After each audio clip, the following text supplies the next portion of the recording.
Hello friends, good morning all of you. मैं Prabhakar sir Vidyasagar online classes में आप लोगों का स्वागत करते हैं। ये तो हम लोग हर दिन बोलते हैं। और सबसे पहले जैसे कि हम बहुत जगह इन्फॉर्म भी कर दिए या ये कि मतलब टेलीग्राम लिंक जो है वो यूट्यूब चैनल के जस्ट नीचे है। तो सबसे पहले हम लोग टेलीग्राम लिंक से ज्वाइन हो जाएंगे और पीडीएफ आप लोगों को 2 घंटा पहले मिल जाता है। पीडीएफ में आप 100% सेट हम लोगों का दिया हुआ रहता है। उस सेट को पहले प्रैक्टिस कर लीजिए। अगर हम लोग सेट प्रैक्टिस करवा रहे हैं तो सबसे इम्पोर्टेंस है कि हम लोग सबसे पहले सेट को पूर्णतः प्रैक्टिस कर लें, शॉर्ट आंसर मैच कर लें और हमारा क्या स्थिति है, कहाँ हैं हम लोग, रेलवे के जॉब से कितना नीचे हैं हम लोग या हम लोग स्कोरिंग कर पा रहे हैं सही से, ये जानना पहले ज़रूरी है। ठीक है, तो पहले आप लोग सेट प्रैक्टिस कर लीजिए। आप लोगों को सब पता हो गया है कहाँ है, क्या है, कैसे रहता है, और उसके बाद जो है हम लोग डिस्कशन की तरफ चलते हैं। ठीक है, बहुत सारे बच्चे लाइक किए हैं, कुछ व्यू मिला भी है और आगामी इसी तरह से हम लोग आशा रखेंगे। चलिए हम लोग आज फिर से सेट 4 का मैथमेटिक्स डिस्कशन की तरफ आगे बढ़ते हैं और देखते हैं कि स्क्रीन पर हम लोगों का पहला क्वेश्चन जो मैथ्स का दिया हुआ है वो क्या है। ठीक है, तो पहला क्वेश्चन जो है हम लोगों का वो क्वेश्चन नंबर 3 नंबर पे जो क्वेश्चन है वो हम लोगों का मैथ का फर्स्ट क्वेश्चन है। देखिए भाई, और देखिए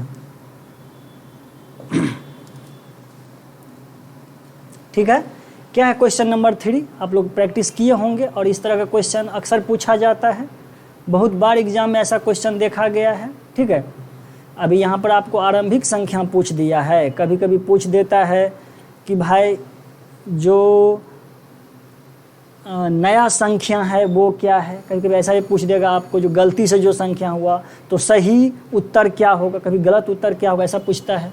यहाँ हम लोगों का मूल संख्या यानी प्रारंभिक संख्या के बारे में पूछ रहा है। क्या है क्वेश्चन हम लोगों का, बोल रहा है किसी संख्या को 0.72 से गुना करने के बजाय एक विद्यार्थी ने उस संख्या को 7.2 से गुना कर दिया। यदि उससे उसका उत्तर सही उत्तर से 2592 अधिक आया हो तो आरंभिक संख्या क्या थी। देखिए, ऐसा क्वेश्चन के लिए हम लोग सपोज कर सकते हैं कि भाई सपोज नंबर इजकल टू या initial number is equal to x है, एक्स सपोज कर सकते हैं, 100 यूनिट मान सकते हैं, 1 यूनिट भी हम लोग नंबर को यहाँ पे मान सकते हैं। ठीक है, तो यहाँ पर हम लोग इस क्वेश्चन को एकदम इजी वे में जो बनाने का कोशिश कर रहे हैं, हम लोग नंबर को, इनिशियल नंबर को हम लोग 1 यूनिट मान ले रहे हैं। क्या मान ले रहे हैं कि चलिए देखते हैं हम लोग लिख कर। नंबर को हम लोग कितना मान ले रहे हैं, 1 यूनिट। तो भाई 1 यूनिट जो मेरा नंबर है, पहले उसको एक्चुअली में जो हम लोगों को गुना करना था वो 0.72 से, बट किए क्या हम लोग, या गलती से कहिए कि क्या हो गया, 7.2 से गुना कर दिया। ठीक है, तो गलती से जो हमने गुना किया 1 यूनिट अगर मेरा नंबर है तो क्या परिणाम आ गया होगा, परिणाम यही ना आया होगा कि 1 × 7.2 यानी परिणाम आ गया होगा 7 देखिए परिणाम आ गया होगा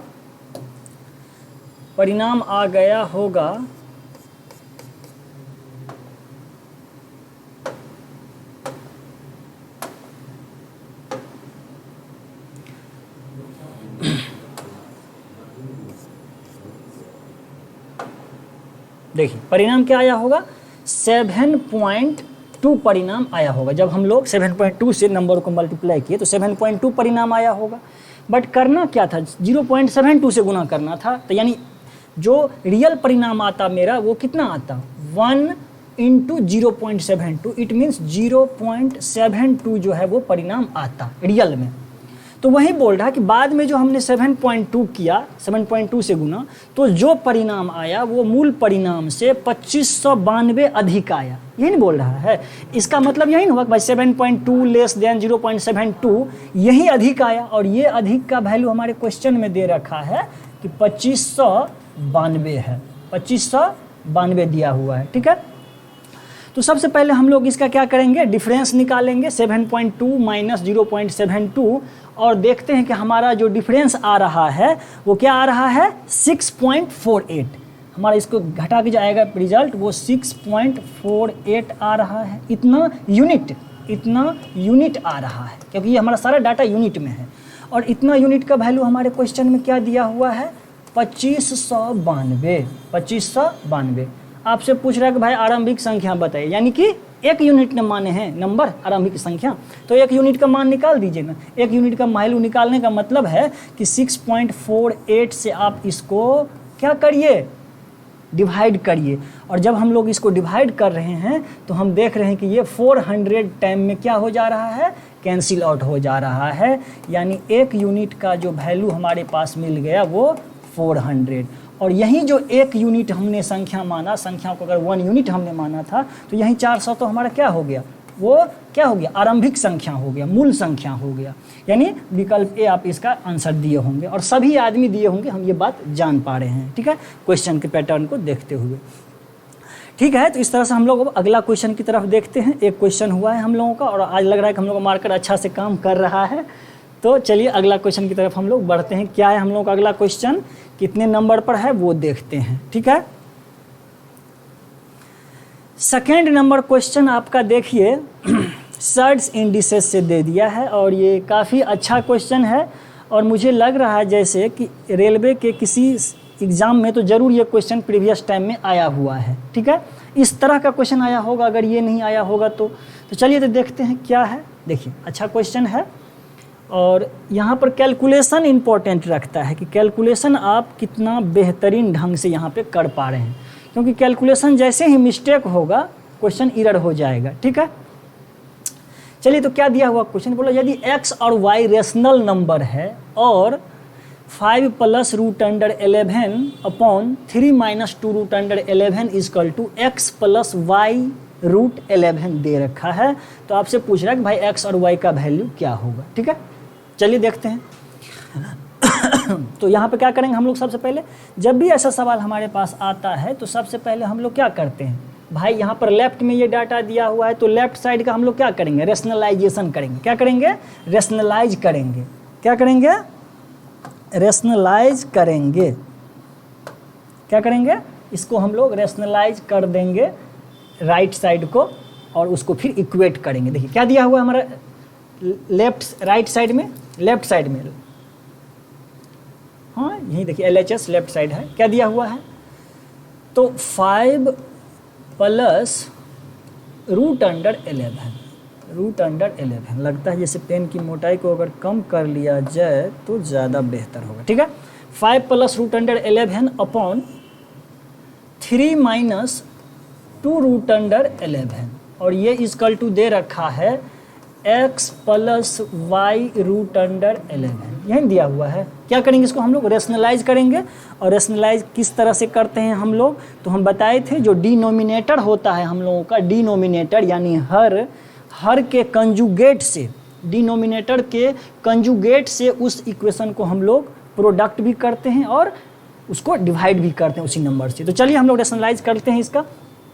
तो हमारा रिजल्ट जो हो जाएगा वो 5 + √11 अपॉन 3 - 2 √11 मल्टीप्लाई 3 + 2 √11 बाई 3 + 2 √11 और ये बराबर में हमारा ये तो सदैव बना रहेगा हम लोगों के साथ x + y का √11, ये तो सदैव हम लोगों के साथ राइट में चलता रहेगा। ठीक है, अब देखिए आपके पास बस गुना भाग सोच समझ के करिए। एग्ज़ाम में भी बहुत प्रेशर रहता है, बट बच्चे अगर तैयार हैं, बढ़िया से पढ़े हुए हैं, क्वेश्चन को जान पा रहे हैं, एक वन टाइम में उस पर अप्रोच लगा सकते हैं तो टाइमिंग आपको कवर हो जाएगा। ठीक है, अब देखिए इस दोनों का क्या करना है, आप देख पा रहे हैं कि भाई इसको हम क्या कर सकते हैं, भाई मल्टीप्लाई करेंगे। मल्टीप्लाई करेंगे तो मल्टीप्लाई करिए, 5 × 3 = 15 हो गया, 5 × 3 = 15। 3 से अगर हम इसको करें तो कितना आ जाएगा, 3 √11। अब देखिए 3 से हमने इस दोनों पार्ट को प्रोडक्ट कर दिया। ठीक है, दोनों पार्ट को प्रोडक्ट कर दिए हैं। अब 2 √11 से आप दोनों पार्ट को प्रोडक्ट कर सकते हैं, तो करिए।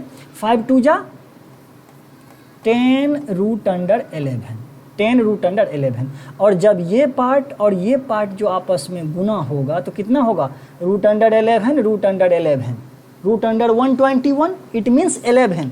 इसीलिए दोनों जब रूट एक साथ एक टाइप का रहता है, एक संख्या रहता है, उसका प्रोडक्ट करते हैं तो रूट वहाँ से फ्री हो जाता है। यानी 11 दूनी कितना हो जाएगा, इसका और इसका प्रोडक्ट हो जाएगा 11 दूनी 22 हो जाएगा। ठीक है, 22 हो जाएगा।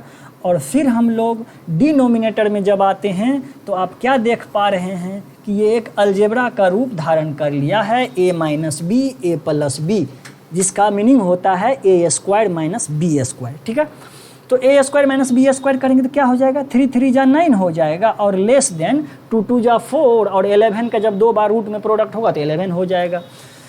तो कितना होगा, 2 दूना 4 11 चौक 44 हमारा ये रिजल्ट आ गया। और ये बराबर हमको दे रखा है x + y√11। ठीक है, अब इसको आप एक साथ कलेक्ट करिए, 15 और 22 कितना हो गया, 5 2 7 और 2 1 3, 37 + 10 3 13√11। और आप ये बात बताइए, अगर 9 में से 44 को हम लोग घटाएंगे, 9 में से 44 को घटाएंगे तो कितना बच जाएगा भाई, -35। और नीचे में जो -35 है, नीचे में अगर -35 आएगा तो क्या नीचे में, अगर इसके नीचे में -35 है तो इसको हम सेपरेट नहीं कर सकते हैं, कह सकते हैं कि सर वो जो -35 है वो इसके नीचे भी आ जाएगा, और वो जो -35 है वो इसके भी नीचे आ जाएगा, और बराबर में x + y√11 आ गया। और इसके बाद हम लोग कहते हैं कि equating on the both side rational and irrational parts, यानी दोनों तरफ लेफ्ट और राइट में रेशनल और इरेशनल पार्ट्स को हम लोग इक्वेट करते हैं। ठीक है, तो आप क्या देख पा रहे हैं, y का जो तुलना करेंगे हम लोग, y के साथ √11 है, और यहाँ क्या देख रहे हैं, 13/-35 उसके साथ √11 लगा हुआ है। तो इसका जो तुलना हो जाएगा वो इस पार्ट से हो जाएगा, और इसका जो तुलना होगा वो x से हो जाएगा, नहीं हो जाएगा। यानी कह सकते हैं आप कि सर x का जो वैल्यू आया वो -37/35, और y का जो वैल्यू आएगा भाई 11 से 11 कैंसिल आउट हो जाएगा, और y = जो बच जाएगा हमारा वो -13/35, यानी यही ना आया। x यहाँ से आपने फाइंड कर लिया, और ये 11 को छोड़ के ये बाकी पार्ट जो है, ये पार्ट जो आप देख रहे हैं ये क्या हो गया, y का वैल्यू है, और ये सारे के सारे क्या हैं, x का वैल्यू है। यानी हमारा विकल्प डी आंसर हो जाएगा। यहाँ पर रेल में ऐसा क्वेश्चन आया हुआ है, हम बहुत पहले भी ऑफलाइन में इस तरह के क्वेश्चन को प्रैक्टिस करवाए हुए हैं, और बट ये बहुत ही इंपॉर्टेंट क्वेश्चन है, बहुत अच्छा क्वेश्चन है ये। कैलकुलेशन से बस हम लोगों को भागना नहीं है, थोड़ा बहुत कैलकुलेशन करेंगे यहाँ पर। चलिए अगला क्वेश्चन की तरफ हम लोग चलते हैं, और अगला क्वेश्चन जो है हम लोगों का वो कौन है, अगला क्वेश्चन जो हम लोगों का वो क्वेश्चन नंबर 9 है। क्वेश्चन नंबर 9 पे देखिए दिया हुआ है, और 9 पे जो ये क्वेश्चन है क्या है, बोल रहा 80 लीटर मिश्रण में दूध और पानी 27:5 के रेशियो में है, कितने लीटर पानी और मिलाने पर मिश्रण में दूध और पानी का अनुपात 3:1 हो जाएगा। देखिए बहुत ही इजी क्वेश्चन है, बट देखिए यहाँ पर हो सकता है कुछ कैलकुलेशन बढ़ जाए, क्योंकि 27 5 32 होता है, जो कि डायरेक्टली 80 को डिविजिबल नहीं कर पा रहा है, यानी फ्रैक्शन में आ जाएगा। कोई बात नहीं, देखिए तो क्या करेंगे हम लोग, पहले देखेंगे टोटल कितना है मेरे पास मिक्सचर, 80 लीटर है हमारे पास टोटल मिक्सचर। टोटल मिक्सचर जो है हमारे पास वो कितना है, 80 लीटर है, जिसमें मिल्क और वाटर का जो रेशियो है, मिल्क इस टू वाटर का जो रेशियो है वो कितना है, 27:5। यानी आप कहेंगे जो सर मिल्क एक्चुअली में है कितना, तो भाई 80/32 × 27, यही हमारा इतना लीटर क्या होगा, प्रारंभ में इतना लीटर हमारा मिल्क होगा। 16 दूना 16 पंचे 27 पंचे 270 का आधा, यानी 135/2, और इसको जब हम लोग भाग लगाएंगे तो 2 छक्के 12, 1 13, 1 5 2 7 14, 67.5 लीटर जो है वो प्रारंभ में मिल्क था। और वाटर हमारा कितना होगा भाई, वाटर जो होगा हमारा, देखिए वाटर कितना हो जाएगा यहाँ पर मेरा, वाटर जो हो जाएगा कितना 135 कहाँ से आ गया भाई, इसको यहाँ से हटाइए, ठीक है। हमारा वाटर जो हो जाएगा, वाटर देखिए कितना, तो टोटल 80 लीटर है, और यहाँ जो वाटर की मात्रा है भाई वो 5/32 है। 16 दूना 16 पंचे यानी 25/2 यानी कितना 12.5 लीटर जो है वाटर था पहले। अब आपको बोल रहा है कि भाई कितना लीटर पानी मिलाने पर, कितने लीटर पानी मिलाने पर मिश्रण में दूध और पानी का अनुपात 3:1 हो जाएगा। भाई केवल पानी मिला रहे हैं तो मिल्क में तो स्वाभाविक बात है कोई चेंजिंग नहीं होगा, तो यहाँ से आप 2 स्टेप उठा सकते हैं। कोई ऐसा सपोज कर लेगा कि सपोज x लीटर पानी सर डाल रहे हैं, तब करेगा 67.5 upon 12.5 plus x, 67.5 upon 12.5 plus x is equal to जो रिजल्ट होना चाहिए वो 3/1। तो यहाँ से भी आपको x का वैल्यू निकल जाएगा, ठीक है। बट यहाँ से हम लोग रेशियो से ही आगे बढ़ते हैं, तो क्या कर पाएंगे हम लोग, भाई पहले हमारा ये रेशियो दिया हुआ था, अब हमको मिलकर वाटर का रेशियो चाहिए कितना, अब जो हमको मिलकर वाटर का रेशियो चाहिए वो 3:1 के रेशियो में चाहिए। तो आप ये कह सकते हैं कि सर पहले जो हमारा मिल्क था 67.5 लीटर, वो अब 3 यूनिट के बराबर है। क्या है ये जो मिल्क है हमारा मिल्क, ये इतना जो है ये 3 यूनिट वो किसके बराबर, 67 पॉइंट, ये जो हमारा मिल्क है वो क्या है, ठीक है। ये जो हमारा मिल्क है, ये जो हमारा डाटा है ये है 67.5 लीटर के ये बराबर है। 3 यूनिट जो है अभी हमारा प्रेजेंट में वो 67.5, क्यों, क्योंकि हम केवल वाटर मिक्स कर रहे हैं, तो भाई मिल्क में तो कोई चेंजिंग आना नहीं है, यानी अभी प्रेजेंट का जो 3 यूनिट है वो 67.5 लीटर के बराबर, यही नहीं कहेंगे हम लोग। और 3 से हम लोग इसको कैंसिल आउट करेंगे तो ये हमारा कैंसिल आउट हो जाएगा कितने टाइम्स में, 22.5 टाइम्स में, ये 22.5 3 जा 67.5, यानी आप कह सकते हैं कि सर 1 यूनिट का जो मान निकला वो 22.5, और आपको यहाँ पर वाटर चाहिए कितना, यही तो 1 यूनिट तो चाहिए, यानी 1 यूनिट चाहिए, मतलब 22.5 लीटर आपको अभी चाहिए मिल्क, वाटर 22.5 लीटर भी चाहिए हमको वाटर। तो वही तो बोल रहा है कि भाई कितना मिलाना पड़ेगा, तो भाई 12.5 था और अभी हम यहाँ देख रहे हैं 1 यूनिट का वैल्यू 22.5 लीटर है, इसका मतलब है कि भाई 10 लीटर मिलाना पड़ा, 12.5 और 10 तब ना 22.5, यानी कितना वाटर मिक्स करना पड़ा। तो वाटर जो यहाँ पे हम लोगों को मिक्स करना पड़ा मेरे भाई वो कितना 10 लीटर, कैसे, तो 12.5 था 22.5 हो गया, यानी कितना 10 लीटर वाटर हम लोग यहाँ मिक्स किए हैं, ठीक है। यानी कह सकते हैं कि आपका आंसर जो है विकल्प बी हो गया। आप सेकेंड तरीका यहाँ से लगा सकते थे, ये दोनों फाइंड आउट करने के बाद 67.5 और 12.5 फाइंड आउट करने के बाद आप इसमें x के मदद से x लीटर पानी मिलाया, ये सपोज करके आप इसको भी सोल्व कर सकते थे इस तरह से। देखिए कैसे, तो 67.5 अपॉन, इसमें कोई चीज़ नहीं मिला रहे हैं, और जो 12.5 था इसमें हमने x लीटर पानी मिला दिया, और तब जो हमारा रेशियो हो गया वो 3:1 आ गया। तो भाई कितना मिलाया, तो x मिलाया, और यहाँ पे सोल्व करेंगे आप तो x का वैल्यू 10 आ जाएगा, यानी 10 लीटर हमने पानी यहाँ पर क्या किया, मिलाया, यही हमारा आंसर हो गया, ठीक है। समझ में आ रहा होगा, घबराने की बात नहीं है। हम लोग कुछ और सेट प्रैक्टिस कराने के बाद आप लोगों के लिए जो रेलवे में इम्पोर्टेंट चैप्टर होता है मैथमेटिक्स में, जैसे टाइम एंड वर्क, उसके बाद हो गया नल हाउस, जिसको कहते हैं आप नल हाउस, यानी टाइम एंड वर्क के जैसा ही रहता है, और फिर उसके बाद एज प्रॉब्लम का क्वेश्चन, टाइम एंड डिस्टेंस का क्वेश्चन, ठीक है। और कुछ होगा तो हम लोग DIDS का भी प्रैक्टिस कर देंगे, क्योंकि DIDS निश्चित रूप से 3 या 4 क्वेश्चन का एक सेट पूछता है, ये एकदम श्योर हो जाता है DIDS बनाने से, वहाँ पे कोई एरर की बात नहीं रहता, बहुत तो डाटा उसमें ही दिया रहता है, डाटा में ही आंसर छिपा हुआ रहता है।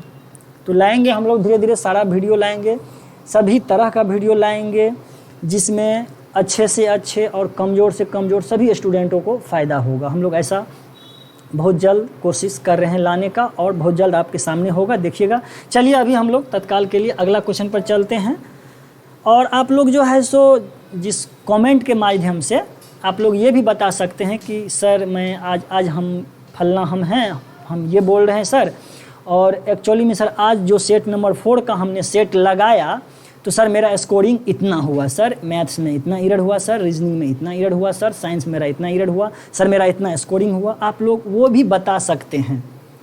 कुछ दिनों के लिए बताइए, थोड़ा मन को तसल्ली होगा भाई क्वेश्चन को क्या किया जाए, और हम लोग जान रहे हैं कि थोड़ा कुछ क्वेश्चन का स्टैंडर्ड हम लोग और बढ़ाएंगे। अभी आप लोग देखिए, चलिए ठीक है, देखते हैं हम लोग क्वेश्चन नंबर आगे जो हम लोगों का क्वेश्चन है वो क्वेश्चन है हम लोगों का, देखिए कितने नंबर पर है। हाँ, ये भी मैथमेटिक्स ही लग रहा है, देखिए मैथ ही है, लग नहीं रहा है, मैथमेटिक्स ही है। देखिए क्या है क्वेश्चन सर, बोल रहा है कि एक विद्युत उपकरण 60 सेकेंड बाद तथा दूसरा 62 सेकेंड बाद बजता है, वे दोनों एक साथ 10 बजे सुबह बजते हैं, तो वे फिर एक साथ कब बजेंगे? बड़ा ही आसान है कि नहीं आसान? अरे भाई ऐसा सवाल के लिए हम लोग क्या पढ़े हैं? हम लोग पढ़े हैं या रूल ढेर सारा होता है क्या कि जो समय दिया हुआ है, जो समय का वैल्यू दिया हुआ है 60 और 62 सेकेंड के डिफरेंस पर बज रहा है, तो सबसे पहला काम करते हैं हम लोग 60 और 62 का एलसीएम लेते हैं। क्या करते हैं? एलसीएम फाइंड आउट करते हैं। और जब हम लोग इसका एलसीएम फाइंड आउट करते हैं तो हमारा इसका जो एलसीएम हो जाएगा, कितना हो जाएगा? इसका 60 और 62 का एलसीएम आप मौखिक भी देखिए तोड़ पाएंगे। अगर हम लोग एक बार 2 से डिवाइड किया तो ये 30 हो जाएगा, ये 31 हो जाएगा, ठीक है। तो कितना हो जाएगा? 31 दूनी 62, 31 ही ना होगा, 2 से लगाया तो 30 गुने 31 गुने 2। देखिए तो 31 तिया 93, 930 गुने 2 यानी 3 दूना 6, 9 दूना 18, 1860। क्या ये 1860 क्या है? हमारा एलसीएम है। यानी इसका जो एलसीएम हो गया वो कितना हो गया? 1860 सेकेंड, 1860 सेकेंड, क्योंकि सेकेंड दिया हुआ है। और सबसे बड़ी बात 1860 सेकेंड बहुत ज़्यादा लग रहा है, पहले इसको हम लोग मिनट में कन्वर्ट कर लेंगे। तो 1860 अपॉन 60 और कैंसिल आउट, ये कैंसिल आउट हो जाएगा 31 टाइम से। और अब ये जो हमारा समय या एलसीएम हो गया वो 31 मिनट समय के बराबर हो गया। क्या हो गया? 31 मिनट हो गया। तो कॉमन सेंस की बात है भाई, जो डाटा दिया हो तो उसका हमने एलसीएम निकाला। ऐसा सवाल का यही तरीका होता है कि एलसीएम हम लोग फाइंड आउट करते हैं। अब बोल रहा है आपको, अगर सीधे ये पूछता है कि कितनी समय के बाद वो पुनः एक साथ बजेंगे, तो हम कहते 31 मिनट के बाद पुनः एक साथ दोनों घंटियाँ बजता विद्युत उपकरण, ठीक है, बजता। बट यहाँ आपको बोल रहा है कि सर वो 10 बजे सुबह एक साथ बजते हैं, 10 बजे सुबह में वो एक साथ बजा था, तो नेक्स्ट टाइम कितने बजे वो पुनः एक साथ बजेंगे? तो भाई 31 मिनट के बाद बजेगा। इट मीन्स कितना देर में बजेगा? उसके बजने का जो समय होगा, आगामी जो उसके बजने का समय होगा एक साथ, वो 10 बजकर कितना? 31 मिनट पर, 10:31 पर वो दोनों विद्युत उपकरण जो है पुनः एक साथ बजेगा। यानी आपका जो आंसर कर पाइएगा आप लोग 10:31, यानी विकल्प ए हमारा इस क्वेश्चन का राइट आंसर है, ठीक है। शॉर्ट आंसर आप लोगों को देखिएगा टेलीग्राम चैनल पे मिला है कि नहीं। अगर मे बी आज भी प्रोवाइड नहीं किया होगा आपको शॉर्ट आंसर 1.5 घंटे के बाद, तो अगला क्लास से हम लोग निश्चित रूप से शॉर्ट आंसर पहले आपको भेजेंगे, तब तो आप बना के सेटिस्फाइड होंगे हमारे डिस्कशन से पहले ही, जो कितना स्कोरिंग हम लोग कर पाए हैं आज के सेट में, ठीक है। और अपना सुझाव भी दीजिएगा कि किस तरह के पैटर्न का क्वेश्चन और बेहतरीन किया जाए, चाहे वो रीजनिंग सेक्शन हो चाहे, ठीक है। चलिए सर हम लोग देखते हैं अगला क्वेश्चन की तरफ। अगला क्वेश्चन जो है हम लोगों का वो क्या है? देखिए ये भी मैथमेटिक्स है, 13 नंबर, और ये बहुत ही बढ़िया सवाल कह सकते हैं इसको आप। सभी एग्ज़ाम के लिए इम्पॉर्टेंट है, चाहे वो ये सभी एग्ज़ाम के लिए इम्पॉर्टेंट है, रेलवे हो, एसएससी हो, सब में ये क्वेश्चन आता है, एकदम धड़ेले से आता है। या आप प्रॉफिट लॉस पढ़े हों और इस तरह का क्वेश्चन नहीं पढ़े हो, ऐसा हो ही नहीं सकता। बहुत अच्छा क्वेश्चन है, आसान भी है, ठीक है। तो पहला देखिए यहाँ बोल रहा है कि 17 गेंदों को 720 रुपया में बेचने से 5 गेंदों के क्रयमूल्य के बराबर की हानि होती है, तो एक गेंद का क्रयमूल्य बताइए। अरे भाई, अगर 17 गेंद को 720 रुपया में बेचे और 5 गेंदों के क्रयमूल्य के बराबर की हानि होती है, तो आप पहला स्टेटमेंट अपने दिमाग में यही चलाइएगा कि सर 17 गेंद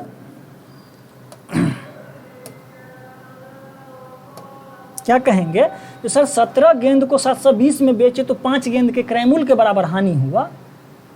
तो क्या दिमाग में हम लोग सोच पाएंगे, इसका मतलब है कि ये 720 रुपया जो है वो 12 गेंद का कॉस्ट प्राइस रहा होगा। भाई 17 गेंद को 720 रुपये में बेचे, 5 गेंद के क्रय मूल्य के बराबर हानि हो गया। यानी आप इससे ये निष्कर्ष निकाल पाएंगे कि सर ये जो 17 गेंद को 720 में बेचे, 5 गेंद के बराबर हमारा क्रय मूल्य के बराबर अगर हानि हो गया तो कहने का ये मतलब हुआ कि ये जो 720 है, 720 वो क्या है, 12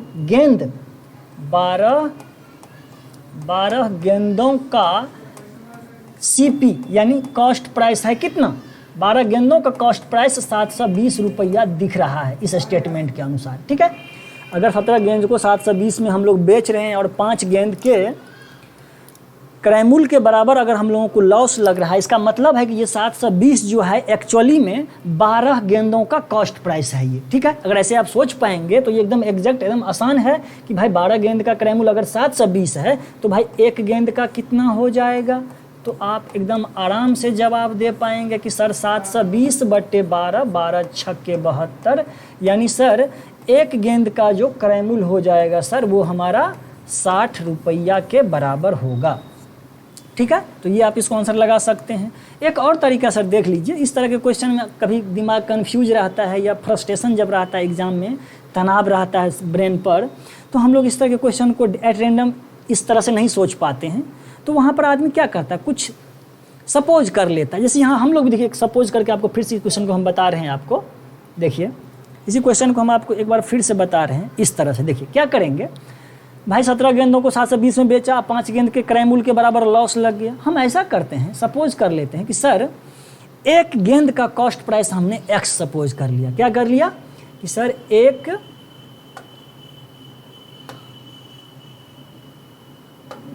एक बॉल का सीपी हमने x रुपया सपोज कर लिया। तो अगर 1 गेंद का क्रय मूल्य अगर हमने x रुपया मान लिया, सपोज कर लिया, तो 17 गेंद का क्रय मूल्य बताइए क्या होगा। तो 17 गेंद का क्रय मूल्य 17x हो जाएगा। 17x क्रय मूल्य होगा। और बोल रहा है ये 17 गेंद को बेचे जब 720 में तो लॉस लग गया। भाई लॉस किस कंडीशन में होता है, जब कॉस्ट प्राइस जो है सेलिंग प्राइस से ज़्यादा हो जाता है ना, यानी सेलिंग प्राइस छोटा पड़ जाता है कॉस्ट प्राइस से। तो यानी क्रय मूल्य माइनस विक्रय मूल्य बराबर हानि, यानी 17x माइनस 720 यही हमारा सेलिंग प्राइस है। तो 17x क्रय मूल्य माइनस 720 जो विक्रय मूल्य, इसको घटाएंगे तो क्या मिला, लॉस मिला। और लॉस कितना हो रहा है, तो 5 गेंदों के क्रय मूल्य के बराबर लॉस हो रहा है। यानी ये बराबर हो गया हमारा 5 गेंद का क्रय मूल्य। अगर एगो का x है तो 5 गो का 7x हो गया, 5x हो गया। अब बताइए आप यहाँ से कितना, एकदम सिंपल कैलकुलेशन हो गया यार। 17x माइनस 5x बराबर कितना, 12x। देखिए 12 आ गया, यहाँ पे 12 आया कि नहीं, वहाँ पर हम डायरेक्ट थिंक कर पाए कि 12 आएगा। तो 17x में से 5x गया, 12x हुआ, बराबर कितना 720। 12 होगा जी, 7 में से 5 गया 12, ओके, 12 छक्के 72। यानी सर आप क्या निकाल पाए कि सर x जो आप 1 गेंद का क्रय मूल्य माने थे वो तो सर 60 रुपया निकल गया। तो भाई 60 रुपया तो हमने पहले तरीके से भी आपको बताया कि 60 ही होगा। तो पहला तरीका एट रेंडम अगर ब्रेन में ना आए, कितना आप तनाव में रहें, बट ये तरीका आपके दिमाग में मानने वाला तरीका जरूर आता होगा। क्यों, क्योंकि हम लोग बच्चे से मानते हुए आए हैं, भाई x माना, x माना, x माना, 100 माना। तो इस तरीके से भी आप लोग देख सकते हैं सर। चलिए अगला हम लोग देखते हैं, क्वेश्चन नंबर जो है हम लोगों का अगला वो क्या दिया हुआ है। अगला क्वेश्चन जो हम लोगों का दिया हुआ है, देखिए बहुत ही प्यारा सा क्वेश्चन है।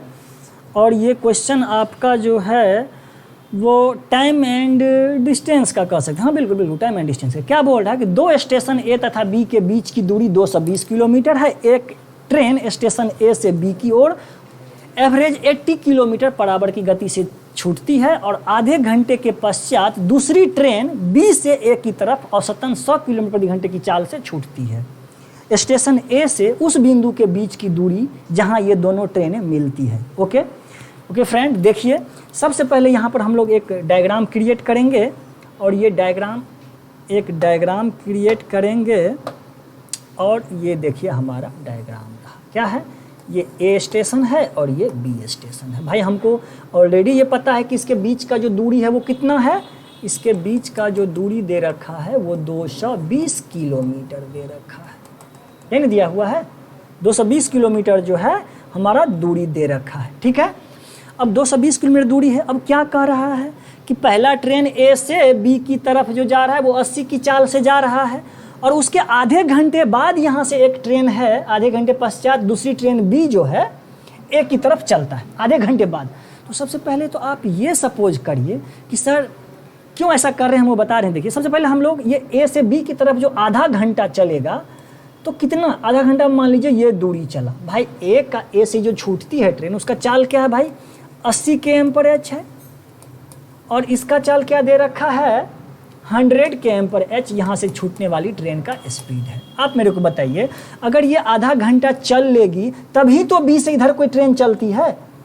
तो हम पहले ये फाइंड करेंगे कि ये जो आधा घंटा चलने के बाद यहाँ पहुँचा, उसके बाद यहाँ से ये ट्रेन भी खुल गई, तब अब हमको ये पता करने में आसान रहेगा कि दोनों ट्रेन का मिलने का समय क्या है। अपोजिट डायरेक्शन हो गया, अपोजिट डायरेक्शन हो गया, रिलेटिव स्पीड लगाएंगे हम लोग, relative speed in opposite direction लगाएंगे, और हम ये पता कर पाएंगे कि यहाँ पर आने के बाद ट्रेन ए को, और जब ये खुली तो अब ये दोनों कितने समय में मिलता है, पहले ये समय हम लोग फाइंड कर लेते हैं। ठीक है सर, तो देखिए अगर 80 की चाल से चल रहा है और हाफ एन आवर ये चलेगा, तो यानी कहने का मतलब ये कितना दूरी यहाँ से यहाँ तय कर चुका रहेगा भाई, 40 किलोमीटर तो ये पक्का चल चुका रहेगा, क्योंकि इसका चाल है 80, यानी हाफ एन आवर में ये 40 किलोमीटर चल गया। अब आप बताइए कि अब जो आपके बीच का दूरी जो ये बचा रह गया सर 220 लेस देन 40, यानी 180 किलोमीटर जो है अब आपका ये बीच का दूरी हो गया। और अब दोनों ट्रेन, अब दोनों तरफ से अपोजिट डायरेक्शन से दोनों ट्रेन एक दूसरे से चलने क्या है, मिलने को तैयार है, भाई आने दीजिए। तो अब हम कहेंगे सर यहाँ से ये दोनों चलती है, तो अब इसके मिलने का समय, अब जो इसके बीच का जो मिलने का समय होगा वो मिलने का समय क्या होगा सर, हमारा मिलने का जो समय हो जाएगा हमारा, तो भाई कितना डिस्टेंस 180 किलोमीटर, और कैसा स्पीड है भाई, ये यहाँ से इधर जा रहा है, ये यहाँ से इधर आ रहा है, यानी अपोजिट डायरेक्शन है। अपोजिट डायरेक्शन में हम लोग दोनों चालों को ऐड कर देते हैं, तो ऐड करिए तो 80 और 100 यानी स्पीड भी, relative speed in opposite direction जो हो गया वो भी 180 हो गया, 180 km/h, और कैंसिल आउट किया हमने तो पाया कि सर ये दोनों ट्रेन अब जो है 1 घंटा में मिल जाएगा। सपोज कि 1 घंटा में यहाँ पर ये पहुँच गए, यहाँ पर, यहाँ से यहाँ 1 घंटा में ये आया, यहाँ से आया, और क्या हुआ, दोनों ट्रेन आपस में मिल गया। ठीक है, मिल गया तो आपका सवाल हल हो गया। बोल रहा है कि दूसरी ट्रेन बी से ए की तरफ औसत इतना चल जाता, तो स्टेशन ए से उस बिंदु के बीच की दूरी जहाँ ये दोनों ट्रेनें मिलती है, तो भाई मैंने बोला यहाँ मिला, तो स्टेशन ए से इसकी दूरी आपसे पूछ रहा है कि जो मिला, तो भाई कितना दूरी चला स्टेशन ए से, कितना दूरी है ये, तो यही दूरी तो आपसे पूछा जा रहा है कि यहाँ से यहाँ का जो ये दूरी है वो क्या है। तो बताइए कि यहाँ से यहाँ तक जो चला तो 1 घंटा लगा, कि मिलने का समय 1 घंटा, तो भाई ये 80 की चाल से जा रहा था, यहाँ से अगर 1 घंटा चलेगा तो 80 किलोमीटर दूरी तय कर लेगा, 40 ही ऑलरेडी चला हुआ है। तो स्टेशन ए से उस बिंदु की दूरी बताइए जो ट्रेन जहाँ मिलती है, तो भाई हम नहीं कहेंगे सर वो जो दूरी जहाँ पे मिलती है तो 40 प्लस जो 1 घंटा अब यहाँ से मिलने का टाइम है, दोनों का आपस में मिलने का जो समय 1 घंटा, और 1 घंटा में ये अपनी चाल से चलेगा तो 80 किलोमीटर तय कर लेगा सर, और 8 4 12 120 किलोमीटर जो है अब तक में ए से मिलने की दूरी तक का, बिंदु तक का दूरी जो है वो कितना हो गया, 120 किलोमीटर अब तक में हो गया। ठीक है सर, अगला क्वेश्चन की तरफ चलते हैं सर हम लोग, और अगला क्वेश्चन जो है हम लोगों का वो देखिए क्या दिया हुआ है, बोट एंड स्ट्रीम का क्वेश्चन है, बहुत ही बेहतरीन क्वेश्चन है, और आज देखिए हम लोगों को लिखने के लिए काफ़ी स्पेस भी मिल रहा है, अन्य दिन की अपेक्षा ये अच्छा लग रहा होगा। ठीक है, ये देखिए क्या दिया हुआ, एक स्थिर जल में नौका की गति। भाई नौका मतलब वही ना पानी में चलेगा, व्यक्ति चला रहा होगा तो व्यक्ति की चाल बोलिए या नौका की चाल बोलिए। तो जब ये हम बोले नौका की चाल बोले या व्यक्ति की चाल बोले या किसी स्ट्रीमर की चाल बोले, तो तभी आपके दिमाग में आ जाना चाहिए सर इसका मतलब है कि ये जो दिया हुआ है, ये क्या दिया हुआ है कि x बराबर जो ज़्यादा जो तैरेगा पानी में, जो पानी के विरुद्ध चलेगा, वो हो गया अब हमेशा अधिक चाल वाला, यानी x का मान हम बताए थे आपको, और वो दे रखा है आपको 20 km/h। ठीक है, और बोल रहा है धारा की गति। धारा की गति मतलब हम बोले थे आपको, सपोज कर लीजिए मन ही मन कि सर वो y है और वो दे रखा है 5 km/h।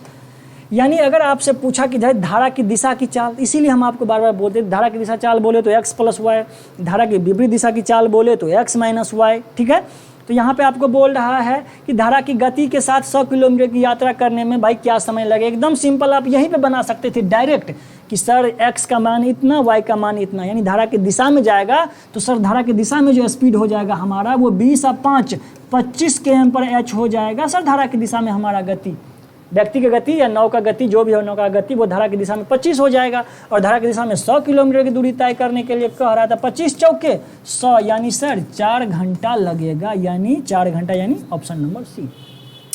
तो वही हम आपको बता रहे थे सर x इतना y इतना, यानी धारा की दिशा का चाल यानी x + y का जो मान हो जाएगा वो 20 km/h हो जाएगा। ठीक है, और आपसे पूछा भाई 100 किलोमीटर की दूरी तय करने में कितना टाइम लगेगा। तो भाई टाइम टेकिंग देखिए कितना ले रहा है, 100/20 25 नहीं यार, 20 और 5 25 कितना 4 बार में, यानी कितना 4 आवर।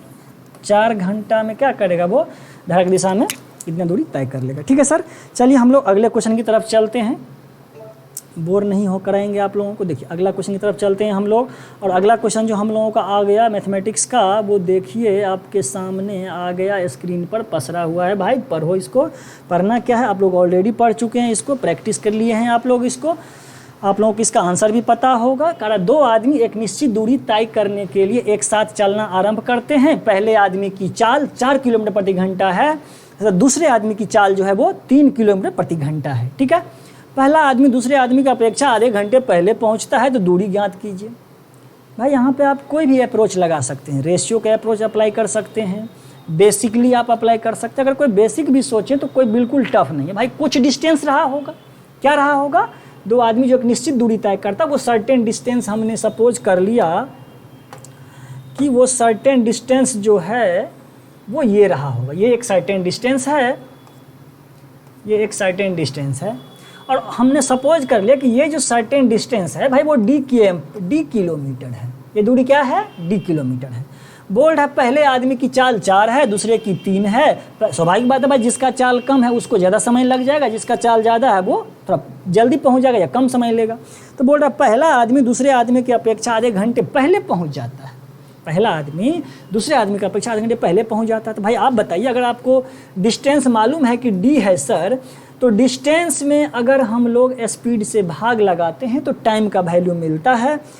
और आप बताइए दूसरे व्यक्ति को कितना समय लग जाएगा भाई, दूरी या बटे समय। ये जो दूसरा व्यक्ति की चाल कम है, समय ज़्यादा लगेगा, तो d/3 माइनस d/4 ये नहीं लगेगा दूसरा व्यक्ति को समय, ये पहला व्यक्ति को समय।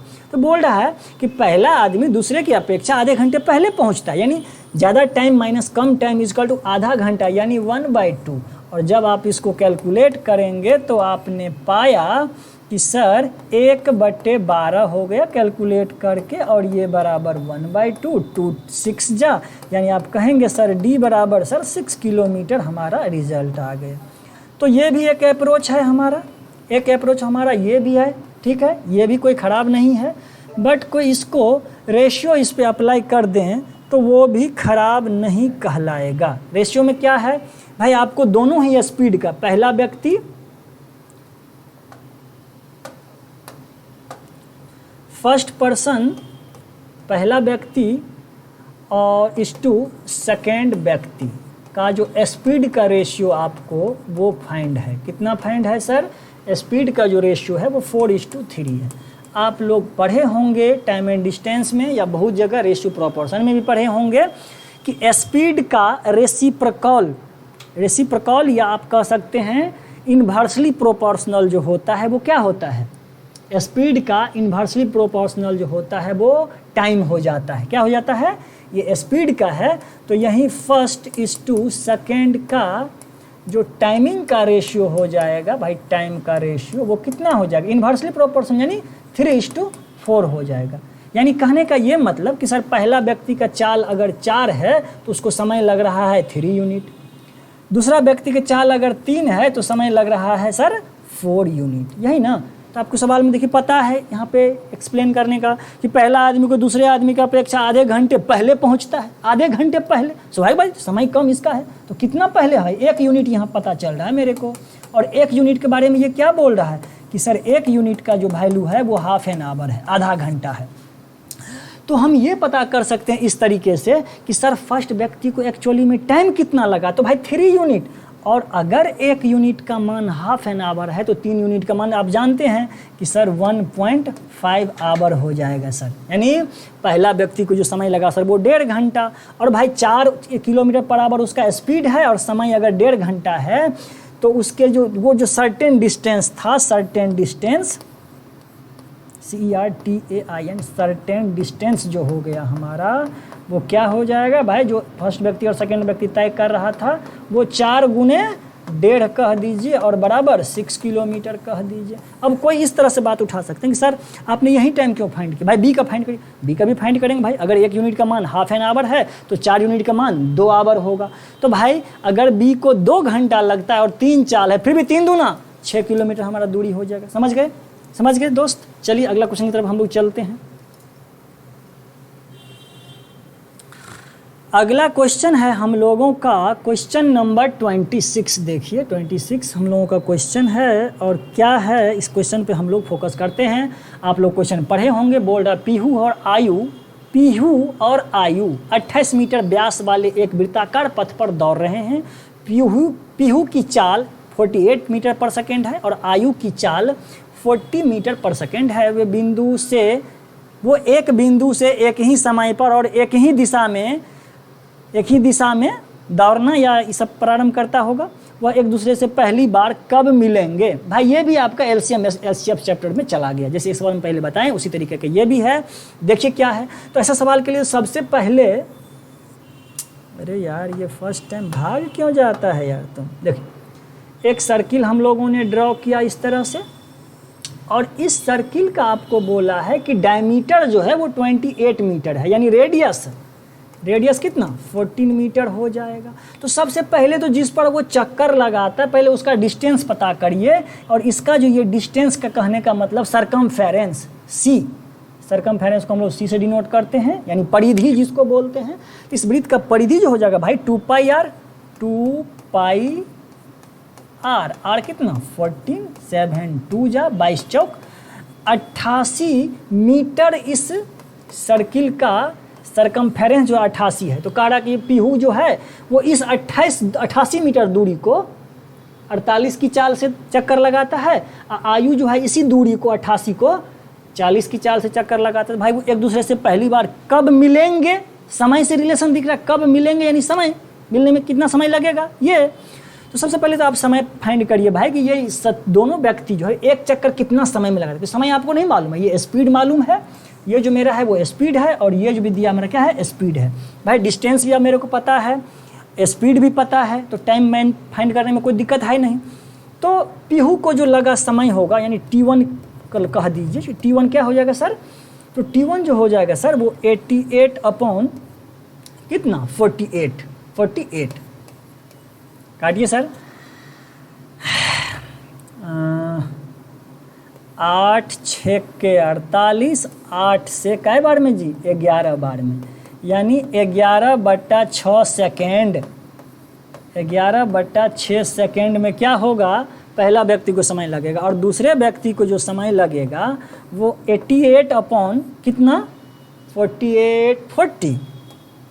फिर यहाँ सर हम लोग काट रहे हैं 8 5 जा 40, 8 से 11 बार में 88, यानी 11/5 सेकेंड इसको लगेगा भाई एक चक्कर लगाने में, यही लगेगा ना एक चक्कर लगाने में। अब आप बताइए मेरे को, जब पीहू को इस सर्कल को एक चक्कर लगाने में 11/6 सेकेंड लगता है और T2 माने दूसरा टाइम यानी आप आयु को बोल सकते हैं 11/5 सेकेंड लगता है, तो बोल रहा कि पुनः जब एक ही बिंदु से एक ही समय पर और एक ही दिशा में चलना शुरू किया था और ये इतना सेकेंड में एक चक्कर लगा दिया और ये इतना सेकेंड में एक चक्कर लगा दिया, तो दोनों जो है पुनः कितने समय के बाद मिलेगा। तो भाई उसके लिए क्या करते हैं हम लोग, तो दोनों का एलसीएम ले लेंगे भाई। 11/6 और 11/5 का हम लोग क्या करेंगे एलसीएम ले लेंगे और ये जो हमारा एलसीएम हो जाएगा तो आप इसके लिए जानते हैं कि सर फ्रैक्शन का जो एलसीएम होता है तो भाई अंश का हम लोग एलसीएम ले लेंगे और हर का जो एचसीएफ ले लेंगे तो वो हमारा एलसीएम का रिजल्ट दे देगा।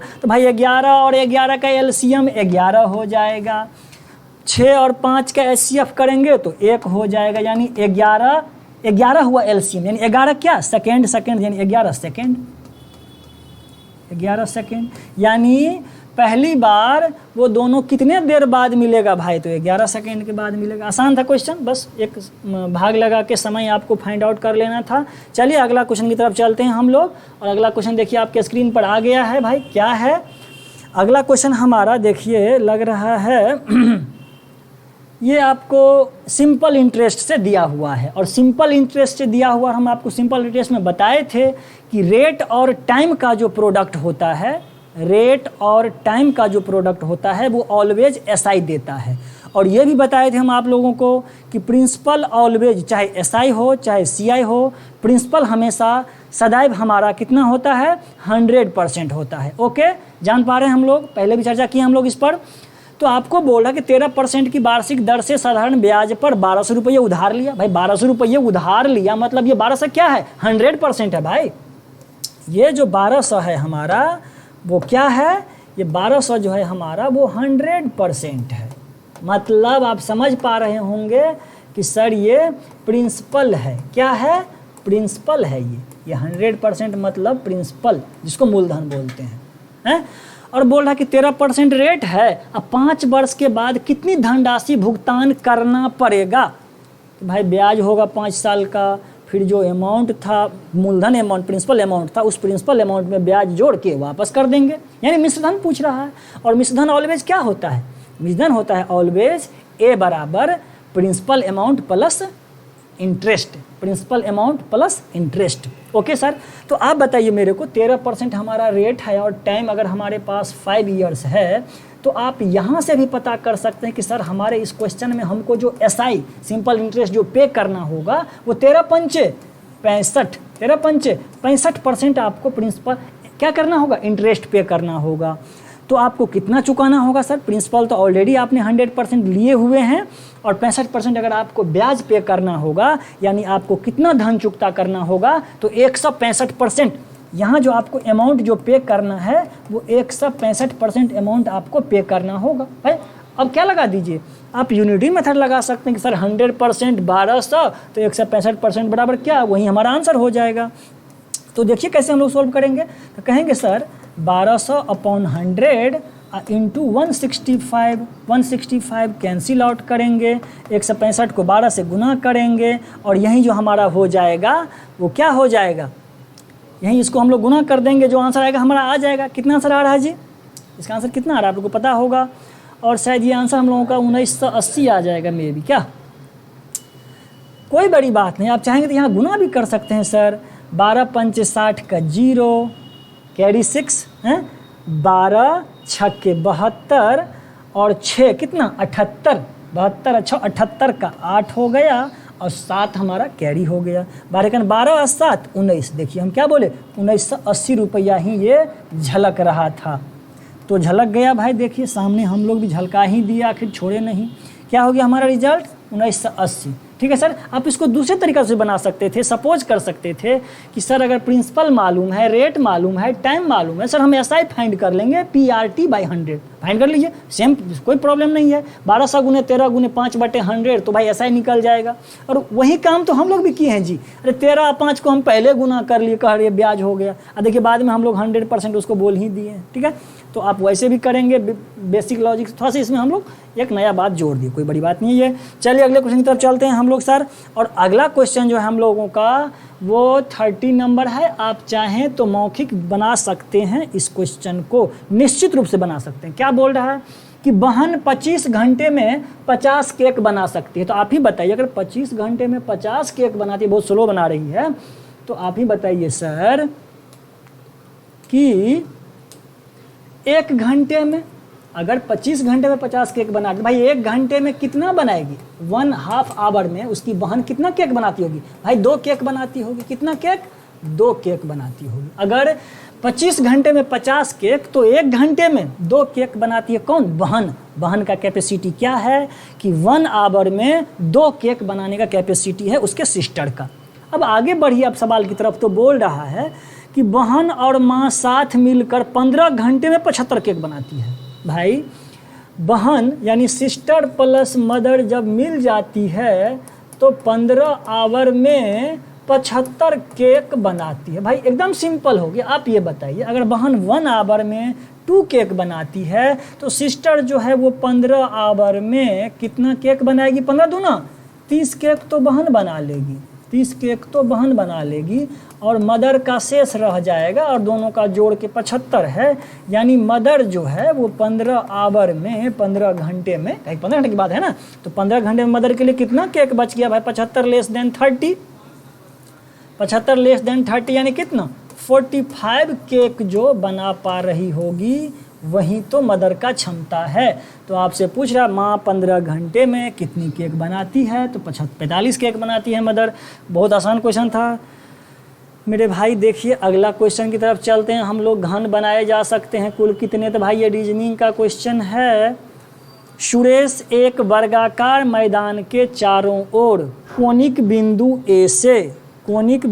ए से साइकिल चलाना शुरू करता है। आधा घंटा बाद वह कोनिक बिंदु सी पर, जो कर्ण ए के विपरीत में है, पहुंचता है। यदि उसकी गति 8 km/h थी तो मैदान का क्षेत्रफल क्या है? ओके, बड़ा आसान सवाल है, बट देखिए कितना लंबा में लिख दिया है। ठीक है, ऐसा ही क्वेश्चन एग्जाम में आता है। बच्चे की ब्रेन को टेस्ट लेना है कि घबरा तो नहीं जाता है कहीं क्वेश्चन देख के, तो वहीं हम लोग घबराएंगे नहीं सर, तो बहुत ही आसान है। तो क्या है हमारा कि एक वर्गाकार मैदान, भाई एक वर्गाकार मैदान बनाइए। वो तो हम जान ही रहे थे कि भाई तू एक बार परेशान करेगा, तो कर दिया परेशान। अब देखिए एक वर्गाकार मैदान है सर, ठीक है सर, यही हमारा एक वर्गाकार मैदान है। कह रहा है बिंदु ए से शुरू करके, बिंदु ए से साइकिल चलाना शुरू करता है। आधा घंटा के बाद वह कोनिक बिंदु सी पर पहुंचता है, जो कर्ण ए के विपरीत में। भाई कर्ण ए के विपरीत में है कौन बिंदु? तो भाई सी बिंदु। यानी आप अगर डायग्राम बनाएंगे तो कहेंगे सर यहाँ बी होगा, यहाँ डी होगा, ए बी सी डी एक वर्ग है। तो आप ये बताइए, आपसे लास्ट में इस वर्ग का वर्गाकार मैदान का क्षेत्रफल पूछ रहा है। आप कन्फ्यूज हो जाएंगे कि सर कुछ दिया नहीं तो क्षेत्रफल कैसे निकालेंगे? भाई बहुत कुछ दिया हुआ है। बोल रहा है जो कर्ण ए के विपरीत है पहुंचता है, उसकी गति 8 किलोमीटर प्रति घंटा है। ए से जो कोई व्यक्ति चला सुरेश, और वो सी पे जो पहुंचा कोनिक लाइन आते हुए, और वो आधा घंटा में यहाँ से यहाँ आ गया, और उसका स्पीड भी दिया हुआ है कि सर उसका स्पीड 8 km/h है।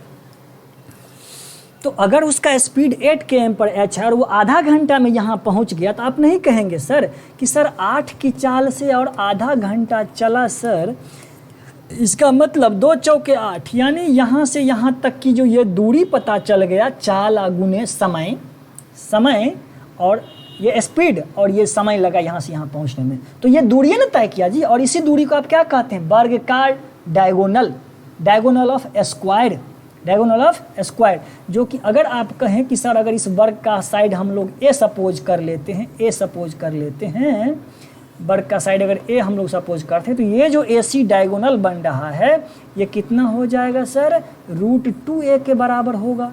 ये लेंथ होगा कि नहीं होगा? √2a। और आपने पता कर लिया कि ये √2a का जो वैल्यू आपने फाइंड कर पाया वहाँ, ये कितना? 4 किलोमीटर।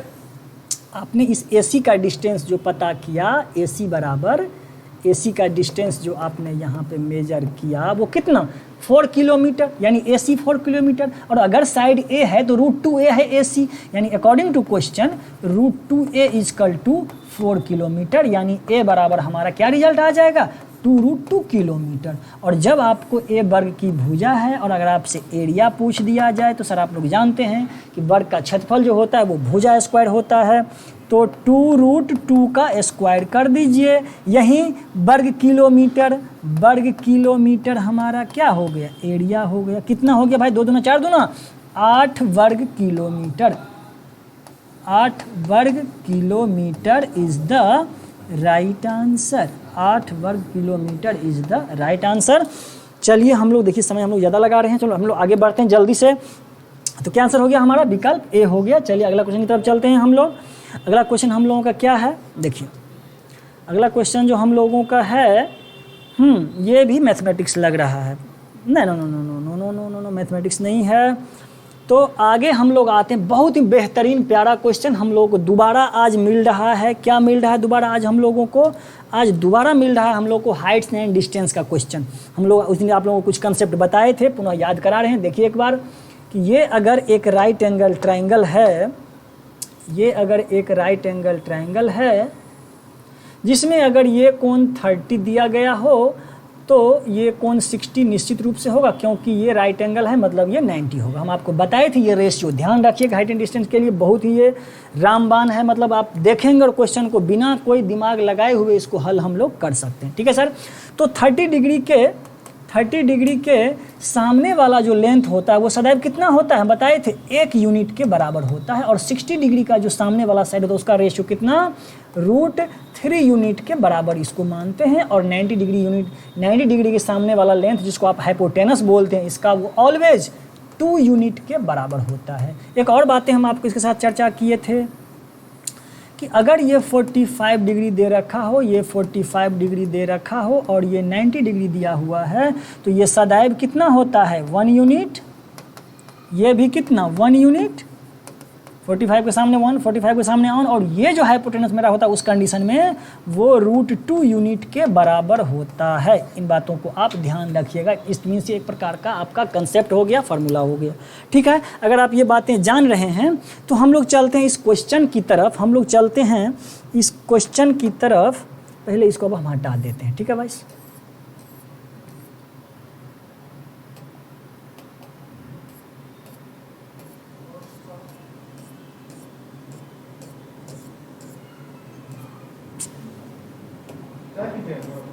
अरे यार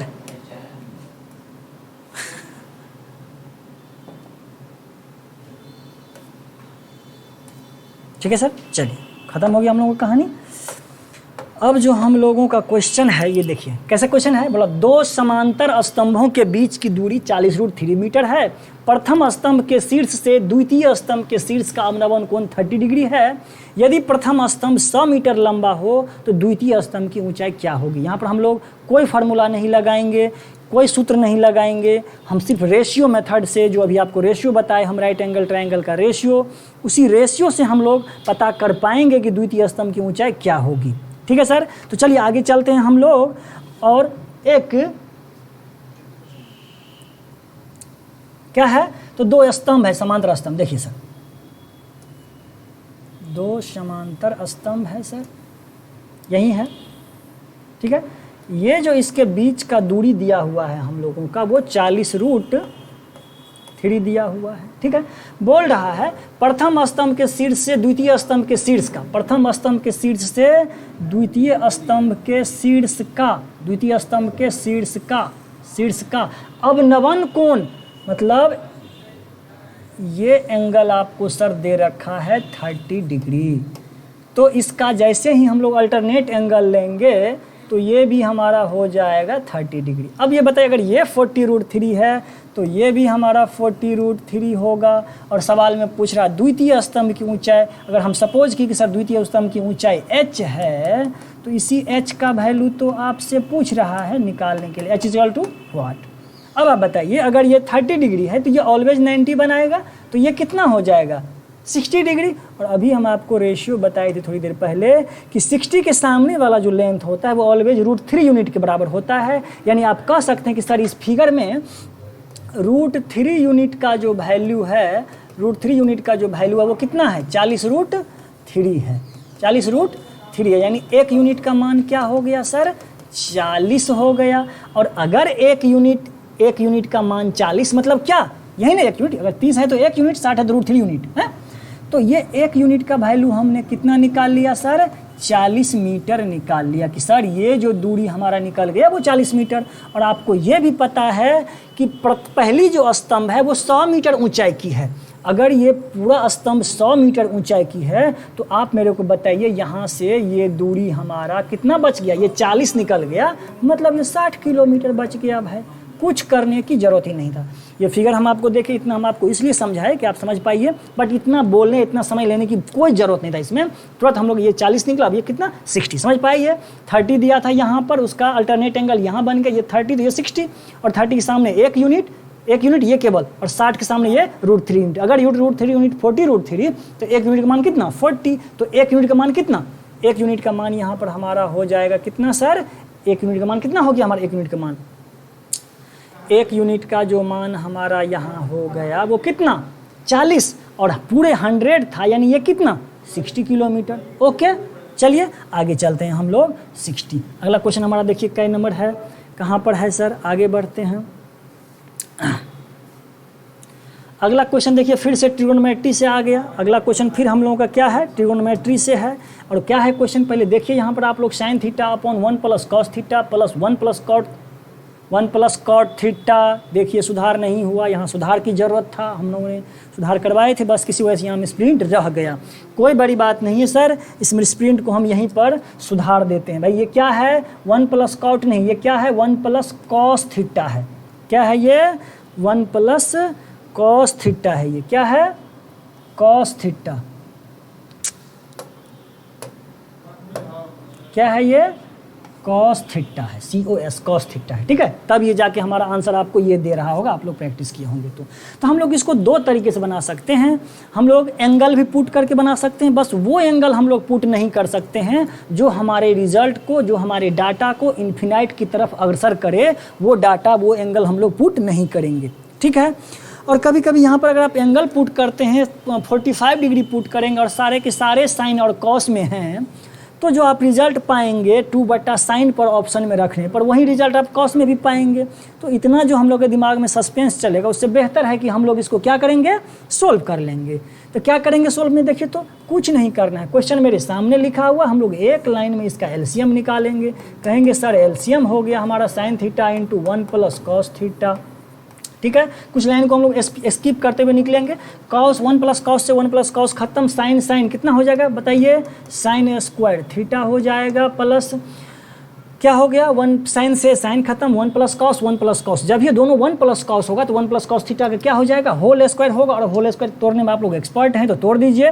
क्या होगा a² तो 1 + 2ab तो 2 cos थीटा, और प्लस b² तो क्या कहेंगे सर, cos² थीटा हो जाएगा। और आप लोग जानते हैं कि sin² theta plus cos² theta का वैल्यू 1 होता है। तो 1 और ये 1 कितना आपका रिजल्ट दे दिया, 2 + 2 cos theta, 2 + 2 cos theta upon sin theta into 1 + cos theta, ये रिजल्ट आया। अब आप बताइए अगर हम ऊपर से 2 कॉमन कर लें तो हमारा रिजल्ट क्या आया, 1 + cos theta by sin theta into 1 + cos theta, ठीक है सर। ये कैंसिल आउट हो गया और हमारा रिजल्ट हो गया 2/sin theta is the right answer. Okay मेरे प्यारे बच्चों, चलिए हम लोग आगे की तरफ बढ़ते हैं। क्या है हमारा अगला क्वेश्चन, अगला क्वेश्चन जो हम लोगों का है देखिए 5 क्रमागत संख्याओं का औसत n है। यदि अगली 2 संख्याओं को भी शामिल कर लिया जाए तो औसत में भाई 1 बढ़ेगा कि कितना, 1.4 बढ़ेगा कि 2 बढ़ेगा कि समान रहेगा। एक छोटी सी एग्जांपल से आप लोगों को हम समझाने का कोशिश कर रहे हैं सर, सभी कंसेप्ट आपका यहाँ पर क्लियर हो जाएगा। देखिए क्या है, 5 क्रमागत संख्याओं का औसत n। भाई क्रमागत संख्या, देखिए क्रमागत संख्या का मतलब यही ना हुआ 1 2 3 4 5। भाई ये क्या है, क्रमागत संख्या है, कंसेक्यूटिव नंबर है, यानी नेचुरल नंबर है।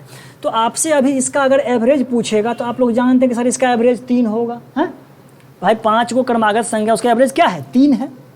हम आपको बोलेंगे कि हम इसमें 2, इसके जस्ट अगला 2 पद को जो ऐड कर लेते हैं। तो भाई 5 के बदला हमने 6 और 7 ऐड कर लिया। अब आप बताइए, अभी भूल जाइए कि आपका एवरेज 3 है, अब आपके पास नंबर 1 से लेकर 7 तक है। अब हम पूछे कि आपका एवरेज क्या हुआ, आप कहिएगा सर अब जो हमारा एवरेज हो रहा है बाद में वो 4 हो रहा है, जो कि पहले कितना था 3 था। भाई 3 से 4 हो गया, यानी 1 की वृद्धि हुई, 1 की वृद्धि हुई। भाई 1 की वृद्धि कब हुई, जब 2 नंबर हमने आगे ऐड कर लिया। तो आप याद रखिएगा, फ्रेंड्स आप लोग याद रखिएगा कि अगर 2 क्रमागत संख्या आगे इंक्लूड किया जाए तो एवरेज में 1 की वृद्धि, जब 3 की वृद्धि 3 संख्या आगे से जोड़ लिया जाए तो 3 का आधा 1.5, तो 1.5 की वृद्धि हो जाएगा एवरेज में। अगर 4 ऐड कर लिया जाए तो एवरेज में 2 की वृद्धि हो जाएगी। अगर 5 ऐड कर बढ़ा दिया जाए आगे से नंबर को तो एवरेज में 2.5 की वृद्धि हो जाएगी। सेम इसी तरह की बातें इवन नंबर और ऑड नंबर पे होता है।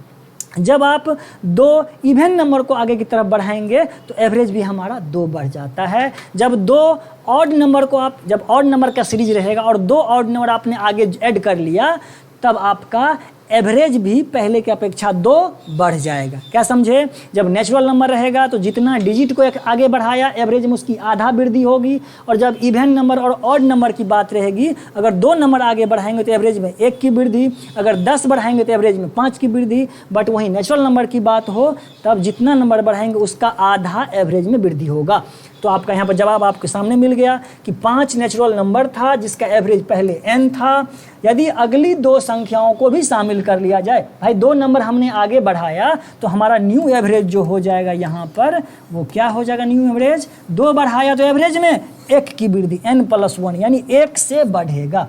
यही हमारा ऑप्शन नंबर बी हो गया क्वेश्चन। ठीक है, चलिए हम लोग अगला क्वेश्चन की तरफ चलते हैं।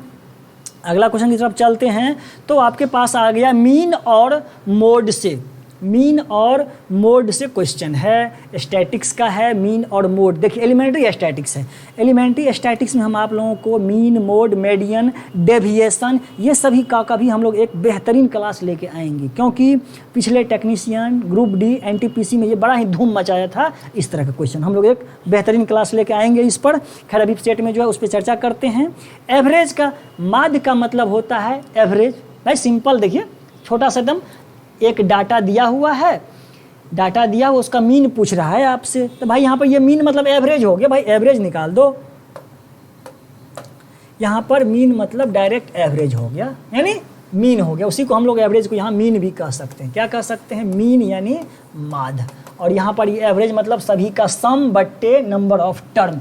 तो आप 1 + 9 + 5 + इस सभी को जोड़ेंगे तो आपका रिजल्ट आ जाएगा 56। और ये भाई कितने टर्म हैं? तो ये कितना टर्म है? काउंट करेंगे तो कितना टर्म है ये?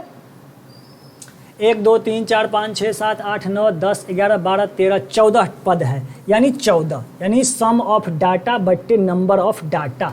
14 चौके 56। यही भाई यहाँ पर हमारा क्या हो गया? मीन हो गया। और मोड के बारे में आप लोगों को मालूम ही कि नहीं मालूम है? बहुलक, बहुलक यानी मोड जो होता है किसी डाटा में आप बहुलक बराबर यहाँ कह सकते हैं कि सर मोड बराबर जो होता है, ये आप याद भी रख सकते हैं, सर्वाधिक बारंबारता वाला चरमान। सर्वाधिक बारंबारता यानी सबसे अधिक फ्रीक्वेंसी वाला जो हमारा डाटा होगा वही हमारा बहुलक होगा। सबसे अधिक फ्रीक्वेंसी का मतलब कि जिसकी रिपीटेशन सबसे ज़्यादा बार होगी वही डाटा, जिस डाटा का रिपीटेशन सबसे अधिक बार होगा वही जो डाटा है हमारा क्या होगा? मोड कहलाएगा या मोड होगा। तो आप यहाँ देखिए सर, 1 का जो रिपीटेशन है वो सबसे ज़्यादा बार है, तो हमारा जो यहाँ मोड हो जाएगा उसको 1 हो जाएगा।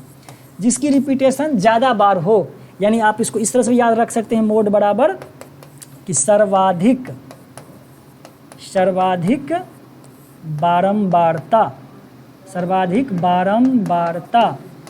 बारंबारता वाला, सर्वाधिक बारंबारता वाला चरमान, वेरिएबल, चरमान मतलब वेरिएबल जो होगा, डाटा जो होगा वही हमारा क्या होगा? मोड कहलाएगा। यानी आपका आंसर 4 और 1 हो गया। यानी हम लोग अगला क्वेश्चन की तरफ बढ़ने के लिए तैयार हैं। और अगला क्वेश्चन जो हमारा है वो तुरंत बाद आ गया। 5 वर्षों के बाद पिता की आयु पुत्र की आयु की तिगुनी होगी, जबकि 5 वर्षों के पहले वो अपने पुत्र की आयु की 7 गुना था। पिता की वर्तमान आयु 7 गुना था। पिता की वर्तमान आयु क्या है? देखिए बड़ा ही आसान से तरीका लगाएंगे हम लोग, पहले भी इसको लगाते आए हैं। देखिए फादर और सन, फादर इज टू सन, कब कब है? तो 5 वर्ष पहले का, 5 वर्ष पहले का। और ये रेशियो क्या दे रखा है? 5 वर्ष पहले पिता की आयु, 5 वर्ष पहले वो अपने पुत्र की आयु का 7 गुना था। भाई 7 गुना था 5 वर्ष पहले, और 5 वर्षों के बाद पिता की आयु पुत्र की आयु की तिगुनी, बाद 5 वर्ष बाद का तिगुनी। तो सबसे पहले तो हम लोग यहाँ पर इसके डिफरेंस को बराबर करेंगे। तो साथ में 7 और 1 का डिफरेंस कितना, 7 और 1 का डिफरेंस 6, तो 6 से इसको गुना कर देंगे। 3 और 2 का 1 का कितना 2, तो इसको गुना कर देंगे। 7 दूना 14 = 2 एकान 2 बराबर 6 तिया 18 और 6 एकान 6। अब आप मेरे को बताइए कि 5 वर्ष पहले फादर और सन का जो एज था वो 14:2 था। अब हमने अगर डिफरेंस बराबर कर लिया तो 7:1 और 3:1 से अब हम लोगों को कोई वास्ता नहीं है। अब जो हमारा डाटा होगा रेशियो एग्जैक्ट में ये होगा और ये होगा। अब आप बताइए मेरे को 5 साल पहले 14 था यूनिट और 5 साल बाद जो हो गया ये 18 हो गया, यानी 4 यूनिट की वृद्धि हो गई। आप दोनों तरफ देख रहे हैं कि 4 यूनिट की वृद्धि। भाई ये 4 यूनिट की वृद्धि जो है वो कितने वर्षों में हुआ है? भाई ये 5 वर्ष पहले की डाटा है और ये जो डाटा है हमारा वो 5 वर्ष बाद का है। 5 वर्ष बाद का है। तो भाई बताइए आप लोग 5 वर्ष पहले से हम लोग को पहले 5 साल खिसक के प्रेजेंट में आएंगे, प्रेजेंट से 5 साल बाद। यानी यहाँ से यहाँ तक का जो लंबा सफ़र है वो कितने दिनों का है भाई? ये कितने दिनों का सफ़र है? 10 वर्ष का सफ़र है ये। और इसी 10 वर्ष का वैल्यू जो आपने देखा कि वो 4 यूनिट के बराबर। भाई 4 यूनिट वृद्धि 10 सालों में 4 यूनिट की वृद्धि ना, तो नहीं कह सकते सर 4 यूनिट बराबर अगर 10 वर्ष तो 1 यूनिट बराबर कितना हो गया सर? 10/4 यानी 5/2। 5/2 1 यूनिट का वैल्यू। ठीक है, तो आपसे पूछा पिता की वर्तमान आयु बताइए। भाई 1 यूनिट का मान 5/2 अगर हम लोगों ने निकाल पाया है तो सबसे पहले आप 14 का भी मान निकाल सकते हैं, 18 का मान निकाल सकते हैं। अगर 14 का मान निकालेंगे तो 5 वर्ष पहले पिता की उम्र निकल जाएगा और 18 की मान निकालेंगे तो 5 वर्ष बाद पिता की उम्र निकलेगा। ओके, तो चलिए हमने इसको 5 वर्ष पहले का निकाल लेते हैं। भाई कोनो निकालिए, बात बराबर है। 2 7 14 7 5 35। फादर जो थे वो 5 वर्ष पहले 35 साल के थे। 5 वर्ष पहले 35 साल के थे। आपसे पिता की प्रेजेंट की आयु यानी इस बीच में जो प्रेजेंट है उस समय पिता की आयु पूछ रहा है। तो भाई पिता की वर्तमान आयु क्या हो जाएगा? भाई 5 वर्ष बड़ा हो जाएंगे और क्या। पिता की वर्तमान आयु क्या हो जाएगा मेरे भाई? पिता की वर्तमान आयु जो हो जाएगा वो 35 + 5 बराबर कितना? 40 वर्ष हो जाएगा। और सभी आदमी इस क्वेश्चन को बनाए होंगे। हम फर्स्ट डे इस क्वेश्चन सबका कई एक और तरकीब बताए थे, बेसिक तरकीब, जो एग्जाम में फ्रस्ट्रेशन रहने पर जो है सो आपको बहुत काम आता है वो मेथड। ठीक है, चलिए सर अगला क्वेश्चन जो है हमारा वो क्या है? देखिए बहुत ही आसान सा क्वेश्चन है मेरे भाई, बनाने की ज़रूरत नहीं है, आप मौखिक थिंक कर सकते हैं कि भाई 2 गोलों के सतह के क्षेत्रफल का अनुपात 1:4 है। भाई सतह का क्षेत्रफल 4πr²। 4πr² का अगर रेशियो दिया हुआ तो 4π से 4π तो पहले कैंसिल आउट हो गया, बचा क्या? 4πr²। यानी आप कह सकते हैं सर अगर 2 गोले की बात हो तो दोनों गोले का ये जो 1:4 है 4π तो कॉमन है दोनों में भाई। 4 चलिए भाई लिख ही देता हूँ, 4πr1² = 4πr2² बराबर कितना? 1:4। यानी आप कह सकते थे डायरेक्ट कि सर ये r1² r2² का रेशियो है, यानी सर r1:r2 का रेशियो जो हो जाएगा सर 1:2 हो जाएगा। आपसे पूछा उसके घनफलों में क्या अनुपात हो? घनफल मतलब वॉल्यूम, घनफल मतलब वॉल्यूम।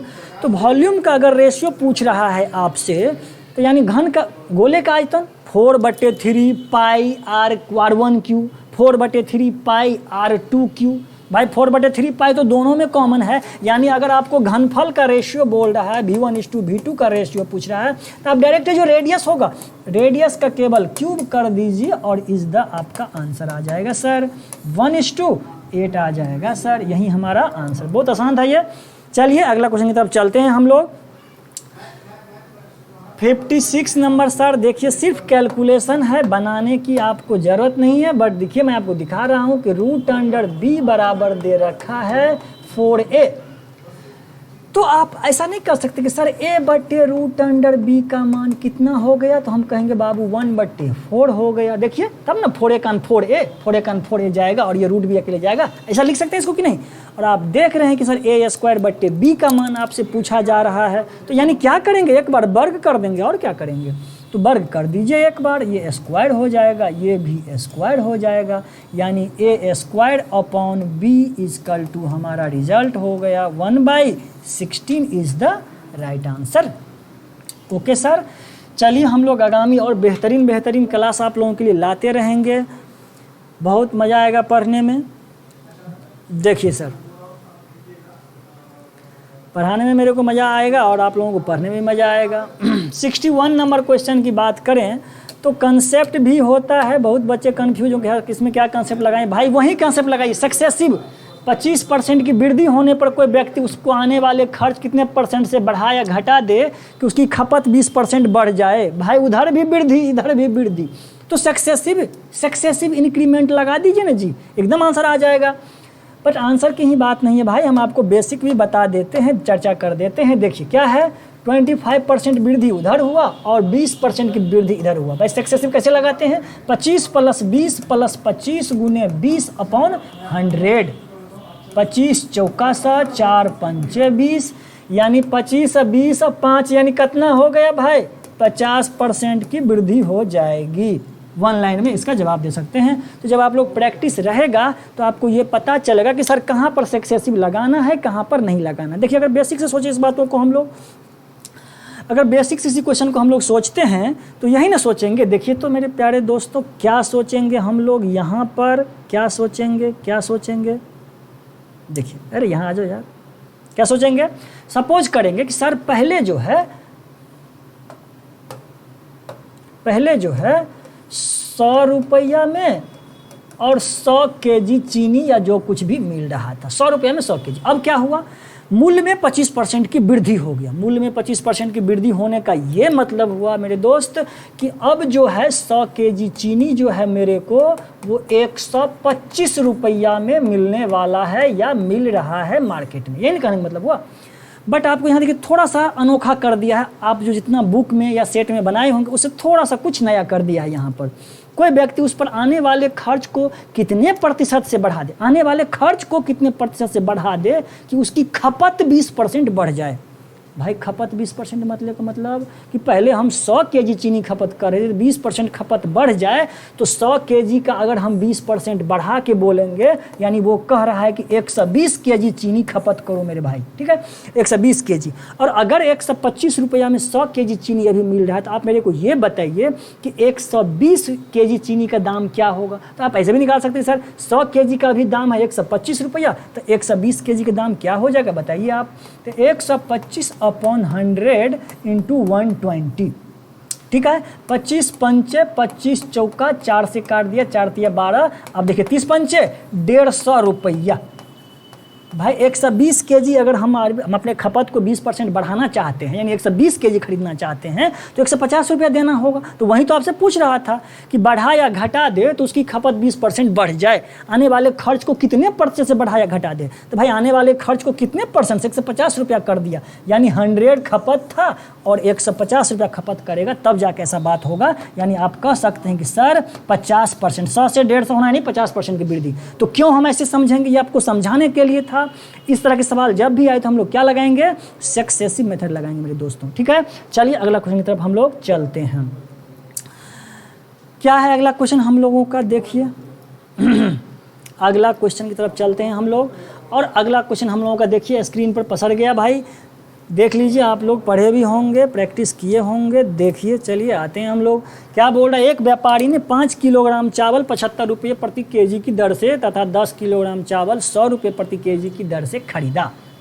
वह दोनों नमूनों को मिला देता और 20% लाभ कमाने के लिए कोई बात नहीं। देखिए भाई पहले 5 और 10 15 केजी मटेरियल का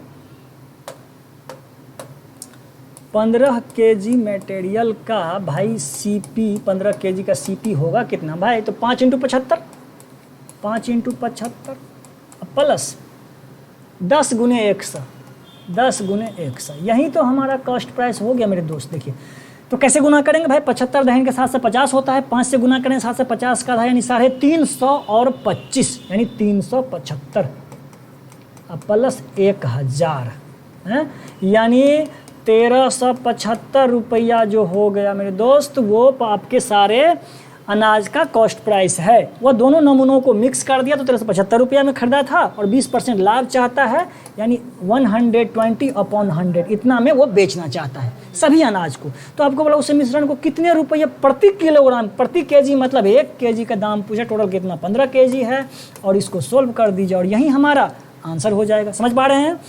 तो कैंसिल आउट करिए भाई, 15 8 और इसको आप सोल्व करिए यार, टाइम लग रहा है। अगर इसको हम लोग सोल्व करेंगे तो हमारा रिजल्ट आ जाएगा शायद 110 रुपये आ रहा होगा ना, यही आएगा। ठीक है, 4 दूना 8, 4 से करा दिया 25, 25 से करा दिया कितना बना 25 पंच 125, 55, 55 दूना 110। ठीक बोले हम, सही बोल पा रहे थे हम लोग ना, 110, 110। ओके सर, अगला सवाल की तरफ चलते हैं हम लोग। देखिए अगला सवाल हम लोगों का क्या है, अगला सवाल हम लोगों का क्या है।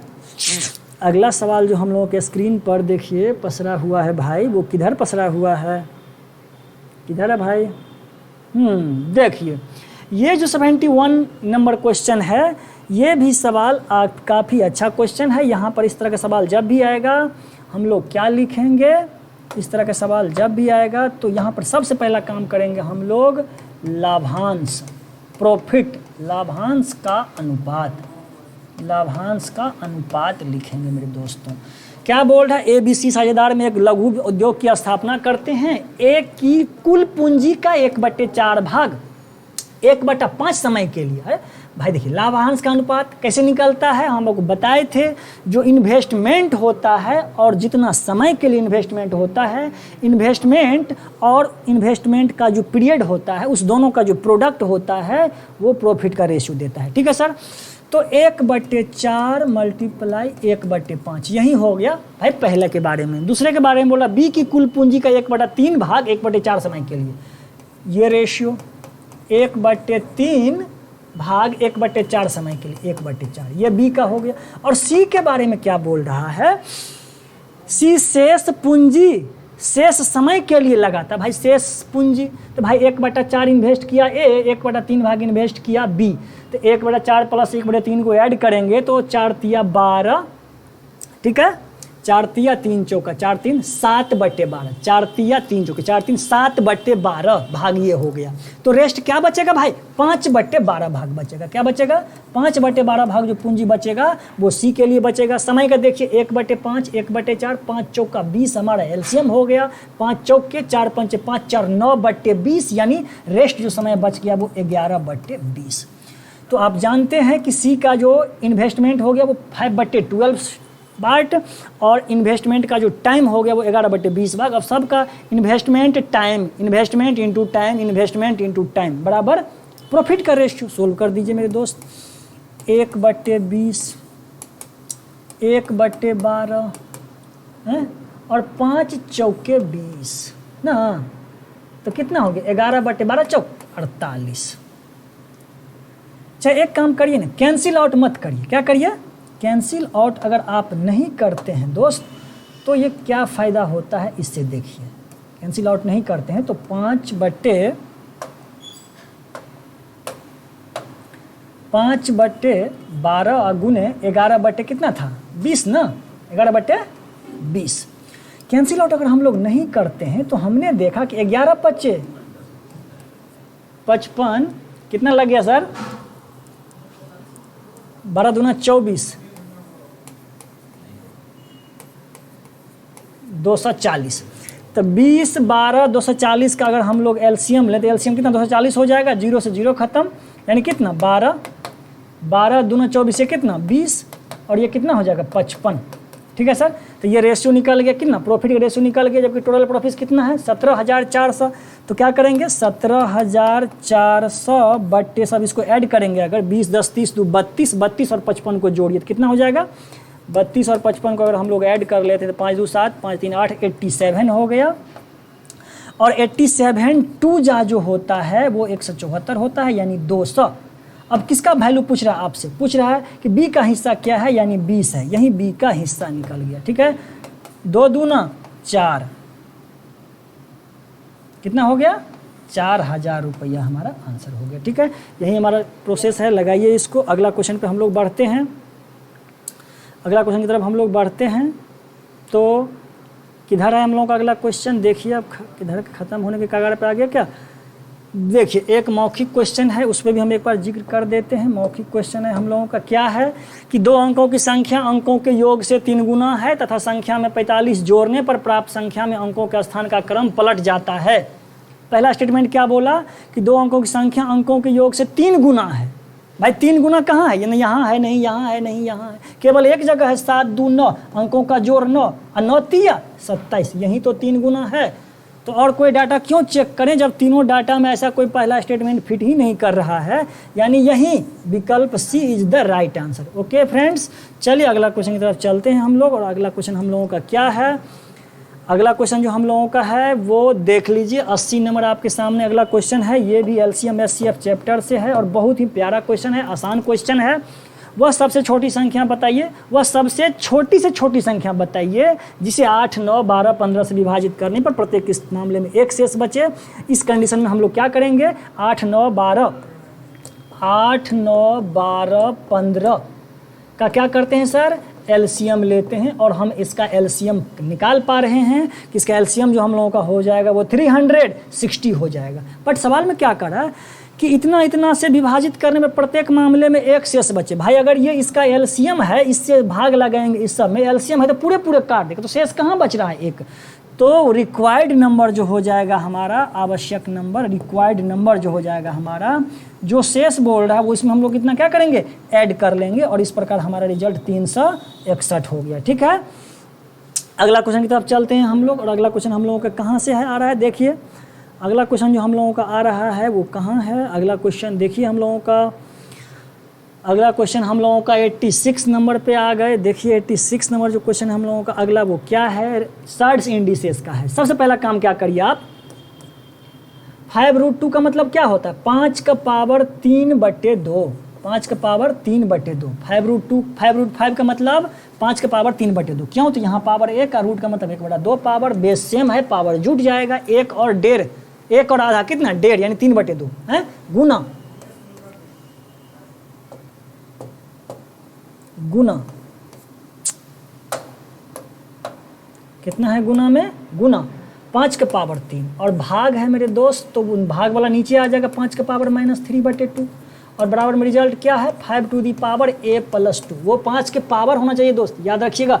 आप लोग समझदार होंगे, सवाल को पकड़ पाए होंगे। यहाँ 5 के पावर क्या है? a+2 है, पावर में है, 5 के पावर में है, उसको याद रखेंगे। ठीक है, अब बताइए ये दोनों गुना के फॉर्म में है और ये भाग में है, तो भाग में तो पावर क्या होता है? घट जाता है।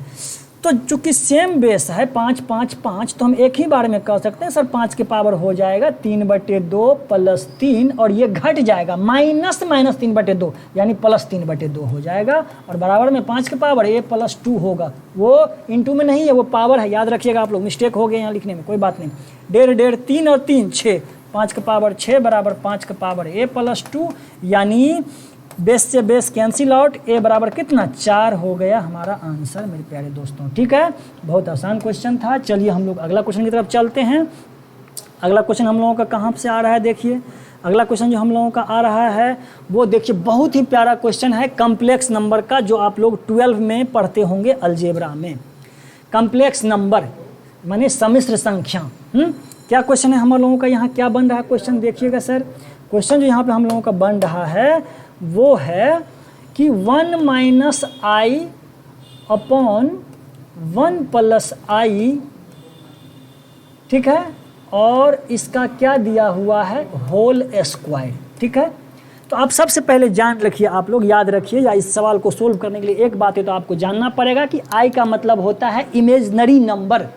i का मतलब होता है इमेजनरी नंबर, काल्पनिक संख्या। i जो है वो आयोटा है, i का मतलब आयोटा होता है और आयोटा का जो वैल्यू होता है ये आप लोग दोस्त याद रखिएगा और डिटेल में हम लोग फिर किसी क्लास में पढ़ाएंगे। i मतलब आयोटा होता है, आयोटा का जो मान होता है वो -1 का रूट अंडर होता है। ठीक है मेरे प्यारे दोस्तों, i का मान रूट अंडर -1 होता है और इसी प्रकार अगर आपसे i² का मान पूछे तो कितना होता है? वो -1 होता है मेरे प्यारे दोस्तों।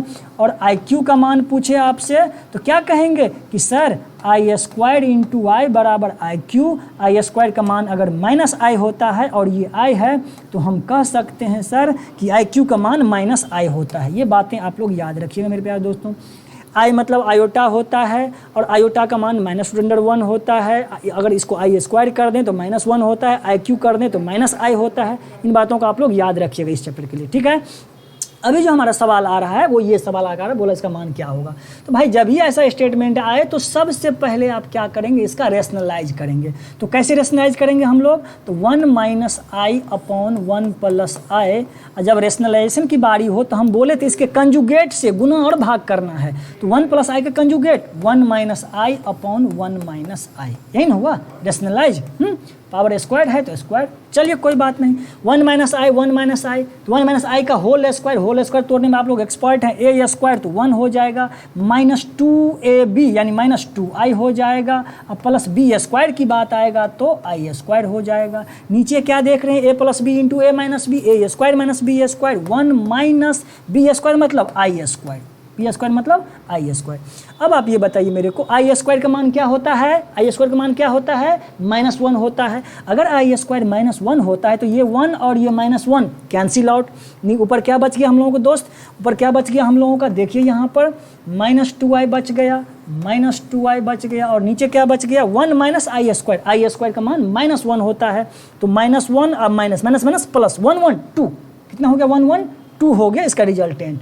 2 से 2 कैंसिल आउट हो गया। ओहो देखिए हम लोग अभी क्या कर रहे हैं, हम लोग स्क्वायर अभी नहीं किए हैं जी, अभी तो रेशनलाइज किए हैं ना जी, अभी तो रेशनलाइज किए हैं तो ये स्क्वायर फंसा था। अभी हमारा ये स्क्वायर बचा हुआ है, यानी यहाँ पर हमारा स्क्वायर बचा हुआ है मेरे दोस्तों।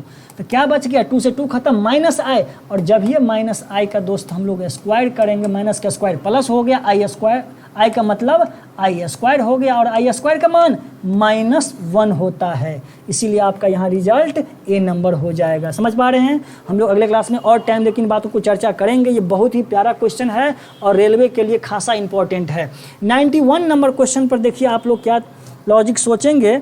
आप लोग सोचेंगे कि सर एक वर्ग और वृत्त का क्षेत्रफल समान हो तो हम सपोज करेंगे कि वर्ग का भुजा ए और वृत्त का त्रिज्या आर। बिल्कुल ऐसा नहीं करेंगे दोस्त।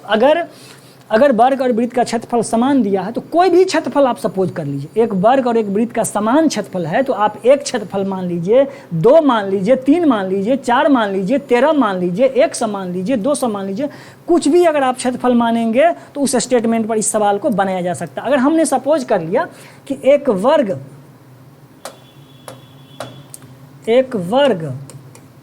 और एक वृत्त का क्षेत्रफल बराबर है, जिसको हमने 4 यूनिट का स्क्वायर सपोज कर लिया। 4 यूनिट स्क्वायर क्या सपोज कर लिया, वर्ग और वृत्त का क्षेत्रफल जो हमने सपोज कर लिया, सपोज कितना 4 यूनिट स्क्वायर हमने सपोज कर लिया। 4 यूनिट स्क्वायर है, यानी कहने का मतलब कि सर वर्ग का भी क्षेत्रफल 4 है और वृत्त का क्षेत्रफल भी 4 है। अगर वर्ग का क्षेत्रफल 4 है तो हम सर कहेंगे ए स्क्वायर बराबर 4। वर्ग की भुजा को अगर ए मान लिया तो ए हमारा क्या हो जाएगा, √4 यानी कितना 2, √4 यानी 2। वर्ग का भुजा निकल गया तो अब यही क्षेत्रफल हमारे वृत्त का भी है तो क्या कहेंगे 4 बराबर पाई आर स्क्वायर। आर हमने सपोज कर लिया, उस वृत्त का रेडियस आर है तो आर स्क्वायर बराबर हमारे सामने आ गया 4/पाई, यानी आर बराबर हो जाएगा सर, आर बराबर कितना हो जाएगा 2/√पाई। क्या आ जाएगा, आर का मान रूट छोड़ेंगे, स्क्वायर छोड़ेंगे तो रूट चढ़ जाएगा 2/पाई। तो यही तो पूछ रहा है आपको, ए और आर का रेशियो बताइए, वृत्त की त्रिज्या का अनुपात क्या होगा भुजा से त्रिज्या का। तो a/r का जो वैल्यू हो जाएगा मेरे दोस्त वो कितना हो जाएगा 2/2/√पाई ना। 2 से 2 कैंसिल आउट, यानी हमारा रिजल्ट हो गया √पाई/1। आप कोई भी डाटा मान के देखिए, हमारा रिजल्ट चेंज नहीं होगा, हमारा रिजल्ट चेंज नहीं होने वाला है मेरे प्यारे दोस्तों। अगला क्वेश्चन की तरफ चलते हैं हम लोग, और अगला क्वेश्चन जो हमारा है वो 90 देखिए 97, ये तो नंबरिंग कट गया है जी। यहाँ पर क्या होना चाहिए 90 ना, यहाँ पर क्या होना चाहिए उन्हें दिया हुआ निर्देश देखिए 98 से 100 एक बार चार्ट 4 छात्रों S1, S2, S3 को S4 को भौतिकी व रसायन शास्त्र में प्राप्तांक दर्शाता है। बार चार्ट का विचार करते हुए उस पर आधारित वाले सवालों का जवाब दीजिए मेरे दोस्त। तो पहला क्वेश्चन आपके सामने है, सभी छात्रों के रसायन शास्त्र व भौतिकी के कुल प्रतिशत अंकों का अनुपात कितना होगा। देखिए यहाँ पर हम लोग सुधार किए थे, त्रुटि बट रह ही गया। देख लीजिए मेरे प्यारे दोस्तों, यहाँ क्या है सवाल, हम आपको एग्जैक्ट बता दे रहे हैं। क्या है सवाल कि सभी छात्रों के रसायन शास्त्र का प्राप्तांक भौतिकी के कुल प्रतिशत प्राप्तांकों का सभी छात्रों के रसायन शास्त्र का प्राप्तांक उनके भौतिकों के कुल प्राप्तांक का कितना प्रतिशत। मैंने आपसे ये पूछना चाह रहा कि ये सभी छात्र जैसे ये S1 S2 S3 S4 है, वो इसका क्या है, फिजिक्स का है, और ये क्या है, केमिस्ट्री का है। तो बोल रहा सभी चारों छात्रों का केमिस्ट्री का जो कुल प्राप्तांक है वो चारों छात्रों के भौतिकी के कुल प्राप्तांक का कितना प्रतिशत है। तो दोस्त यहाँ आप याद रखिएगा कि यहाँ जो है केमिस्ट्री का कुल प्राप्तांक जो हो जाएगा, यहाँ पर सभी छात्रों के द्वारा केमिस्ट्री का कुल प्राप्तांक वो 305 हो जाएगा, और फिजिक्स का जो कुल प्राप्तांक हो जाएगा मेरे दोस्त वो 310 हो जाएगा। यहाँ पर आप जब ऐड करके देखेंगे तो आपसे सवाल में यहाँ मिस्टेक लिखा हुआ है, सुधार किए थे हम लोग, बट यहाँ टाइप नहीं हो पाया। देखिए तो 305 केमिस्ट्री में लाया, कुल स्कोर 310 का कितना परसेंट है, यानी 100 कर दीजिए ना मेरे दोस्त, यही हमारा परसेंट है। जब इसको आप सोल्व करेंगे तो ये 98 पॉइंट समथिंग आएगा, यानी हम लोग इसको अप्रॉक्स में कह सकते हैं कि सर 98% हमारा आंसर है। DIDS में इस तरह बातों को ध्यान रखेंगे हम लोग। अब देखिए इसी बार चार्ट के आधार पर आपका अगला क्वेश्चन भी दिया हुआ है, इसी बार चार्ट के आधार पर आपका अगला क्वेश्चन भी दिया हुआ है। तो अभी हम लोग बार चार्ट निकालेंगे तो वो हट जाएगा, वो निकालेंगे तो वो हट जाएगा। एग्जाम में भी ऐसा होता है प्रॉब्लम, याद रखिएगा। बट यहाँ कुछ नहीं है, छात्र S3 का S1 से भौतिकी में प्राप्तांक कुल अंकों का अनुपात क्या है। भाई S3 का भौतिकी में कितना नंबर है और S1 का भौतिकी में कितना नंबर है। भाई S3 का जो भौतिकी में नंबर है शायद वो कितना है, S3 का जो भौतिकी में नंबर है वो 75 है मेरे दोस्त, ठीक है। और S1 का जो भौतिकी में नंबर है वो 1995 है मेरे दोस्तों। हम ऑप्शन के आधार पर देख रहे हैं तो ये हम आपका 15/19 हो जाएगा, ठीक है। आप ऊपर में डाटा दिया हुआ देख लीजिएगा। यहाँ पूछ रहा है छात्र S2 का S4 से दोनों विषयों में प्राप्तांक कुल अंकों का अनुपात कितना होगा, यानी S2 का S4 से दोनों विषयों में, S2 जो दोनों विषय में दिया है नंबर, बायो में, फिजिक्स में और केमिस्ट्री में, S2 का दोनों नंबर जोड़ लेंगे, S4 का दोनों नंबर जोड़ लेंगे और उसका अनुपात पूछ रहा है भाई। तो S1:S2 का जो अनुपात यहाँ पर हो जाएगा, S2, S4 का रेशियो दोनों सब्जेक्ट का, वो आपका 30:31 हो जाएगा। वहाँ ऊपर डाटा है उसको जोड़ लीजिए आप लोग। इस प्रकार आप आज हम लोगों का मैथ का क्वेश्चन ख़त्म हो गया। चूँकि हम लोग काफ़ी समय लगा दिए, इसीलिए आप लोग इसको बेहतरीन ढंग से देखिए, ठीक है। और बताए थे हम, पहले प्रैक्टिस करिए, टेलीग्राम पे PDF जाता है उस हिसाब से, ठीक है। प्रैक्टिस करिए, आंसर मिलाइए और तब डिस्कशन को देखिए, ठीक है मेरे प्यारे दोस्तों। आज के लिए धन्यवाद, मिलते हैं फिर हम लोग कल।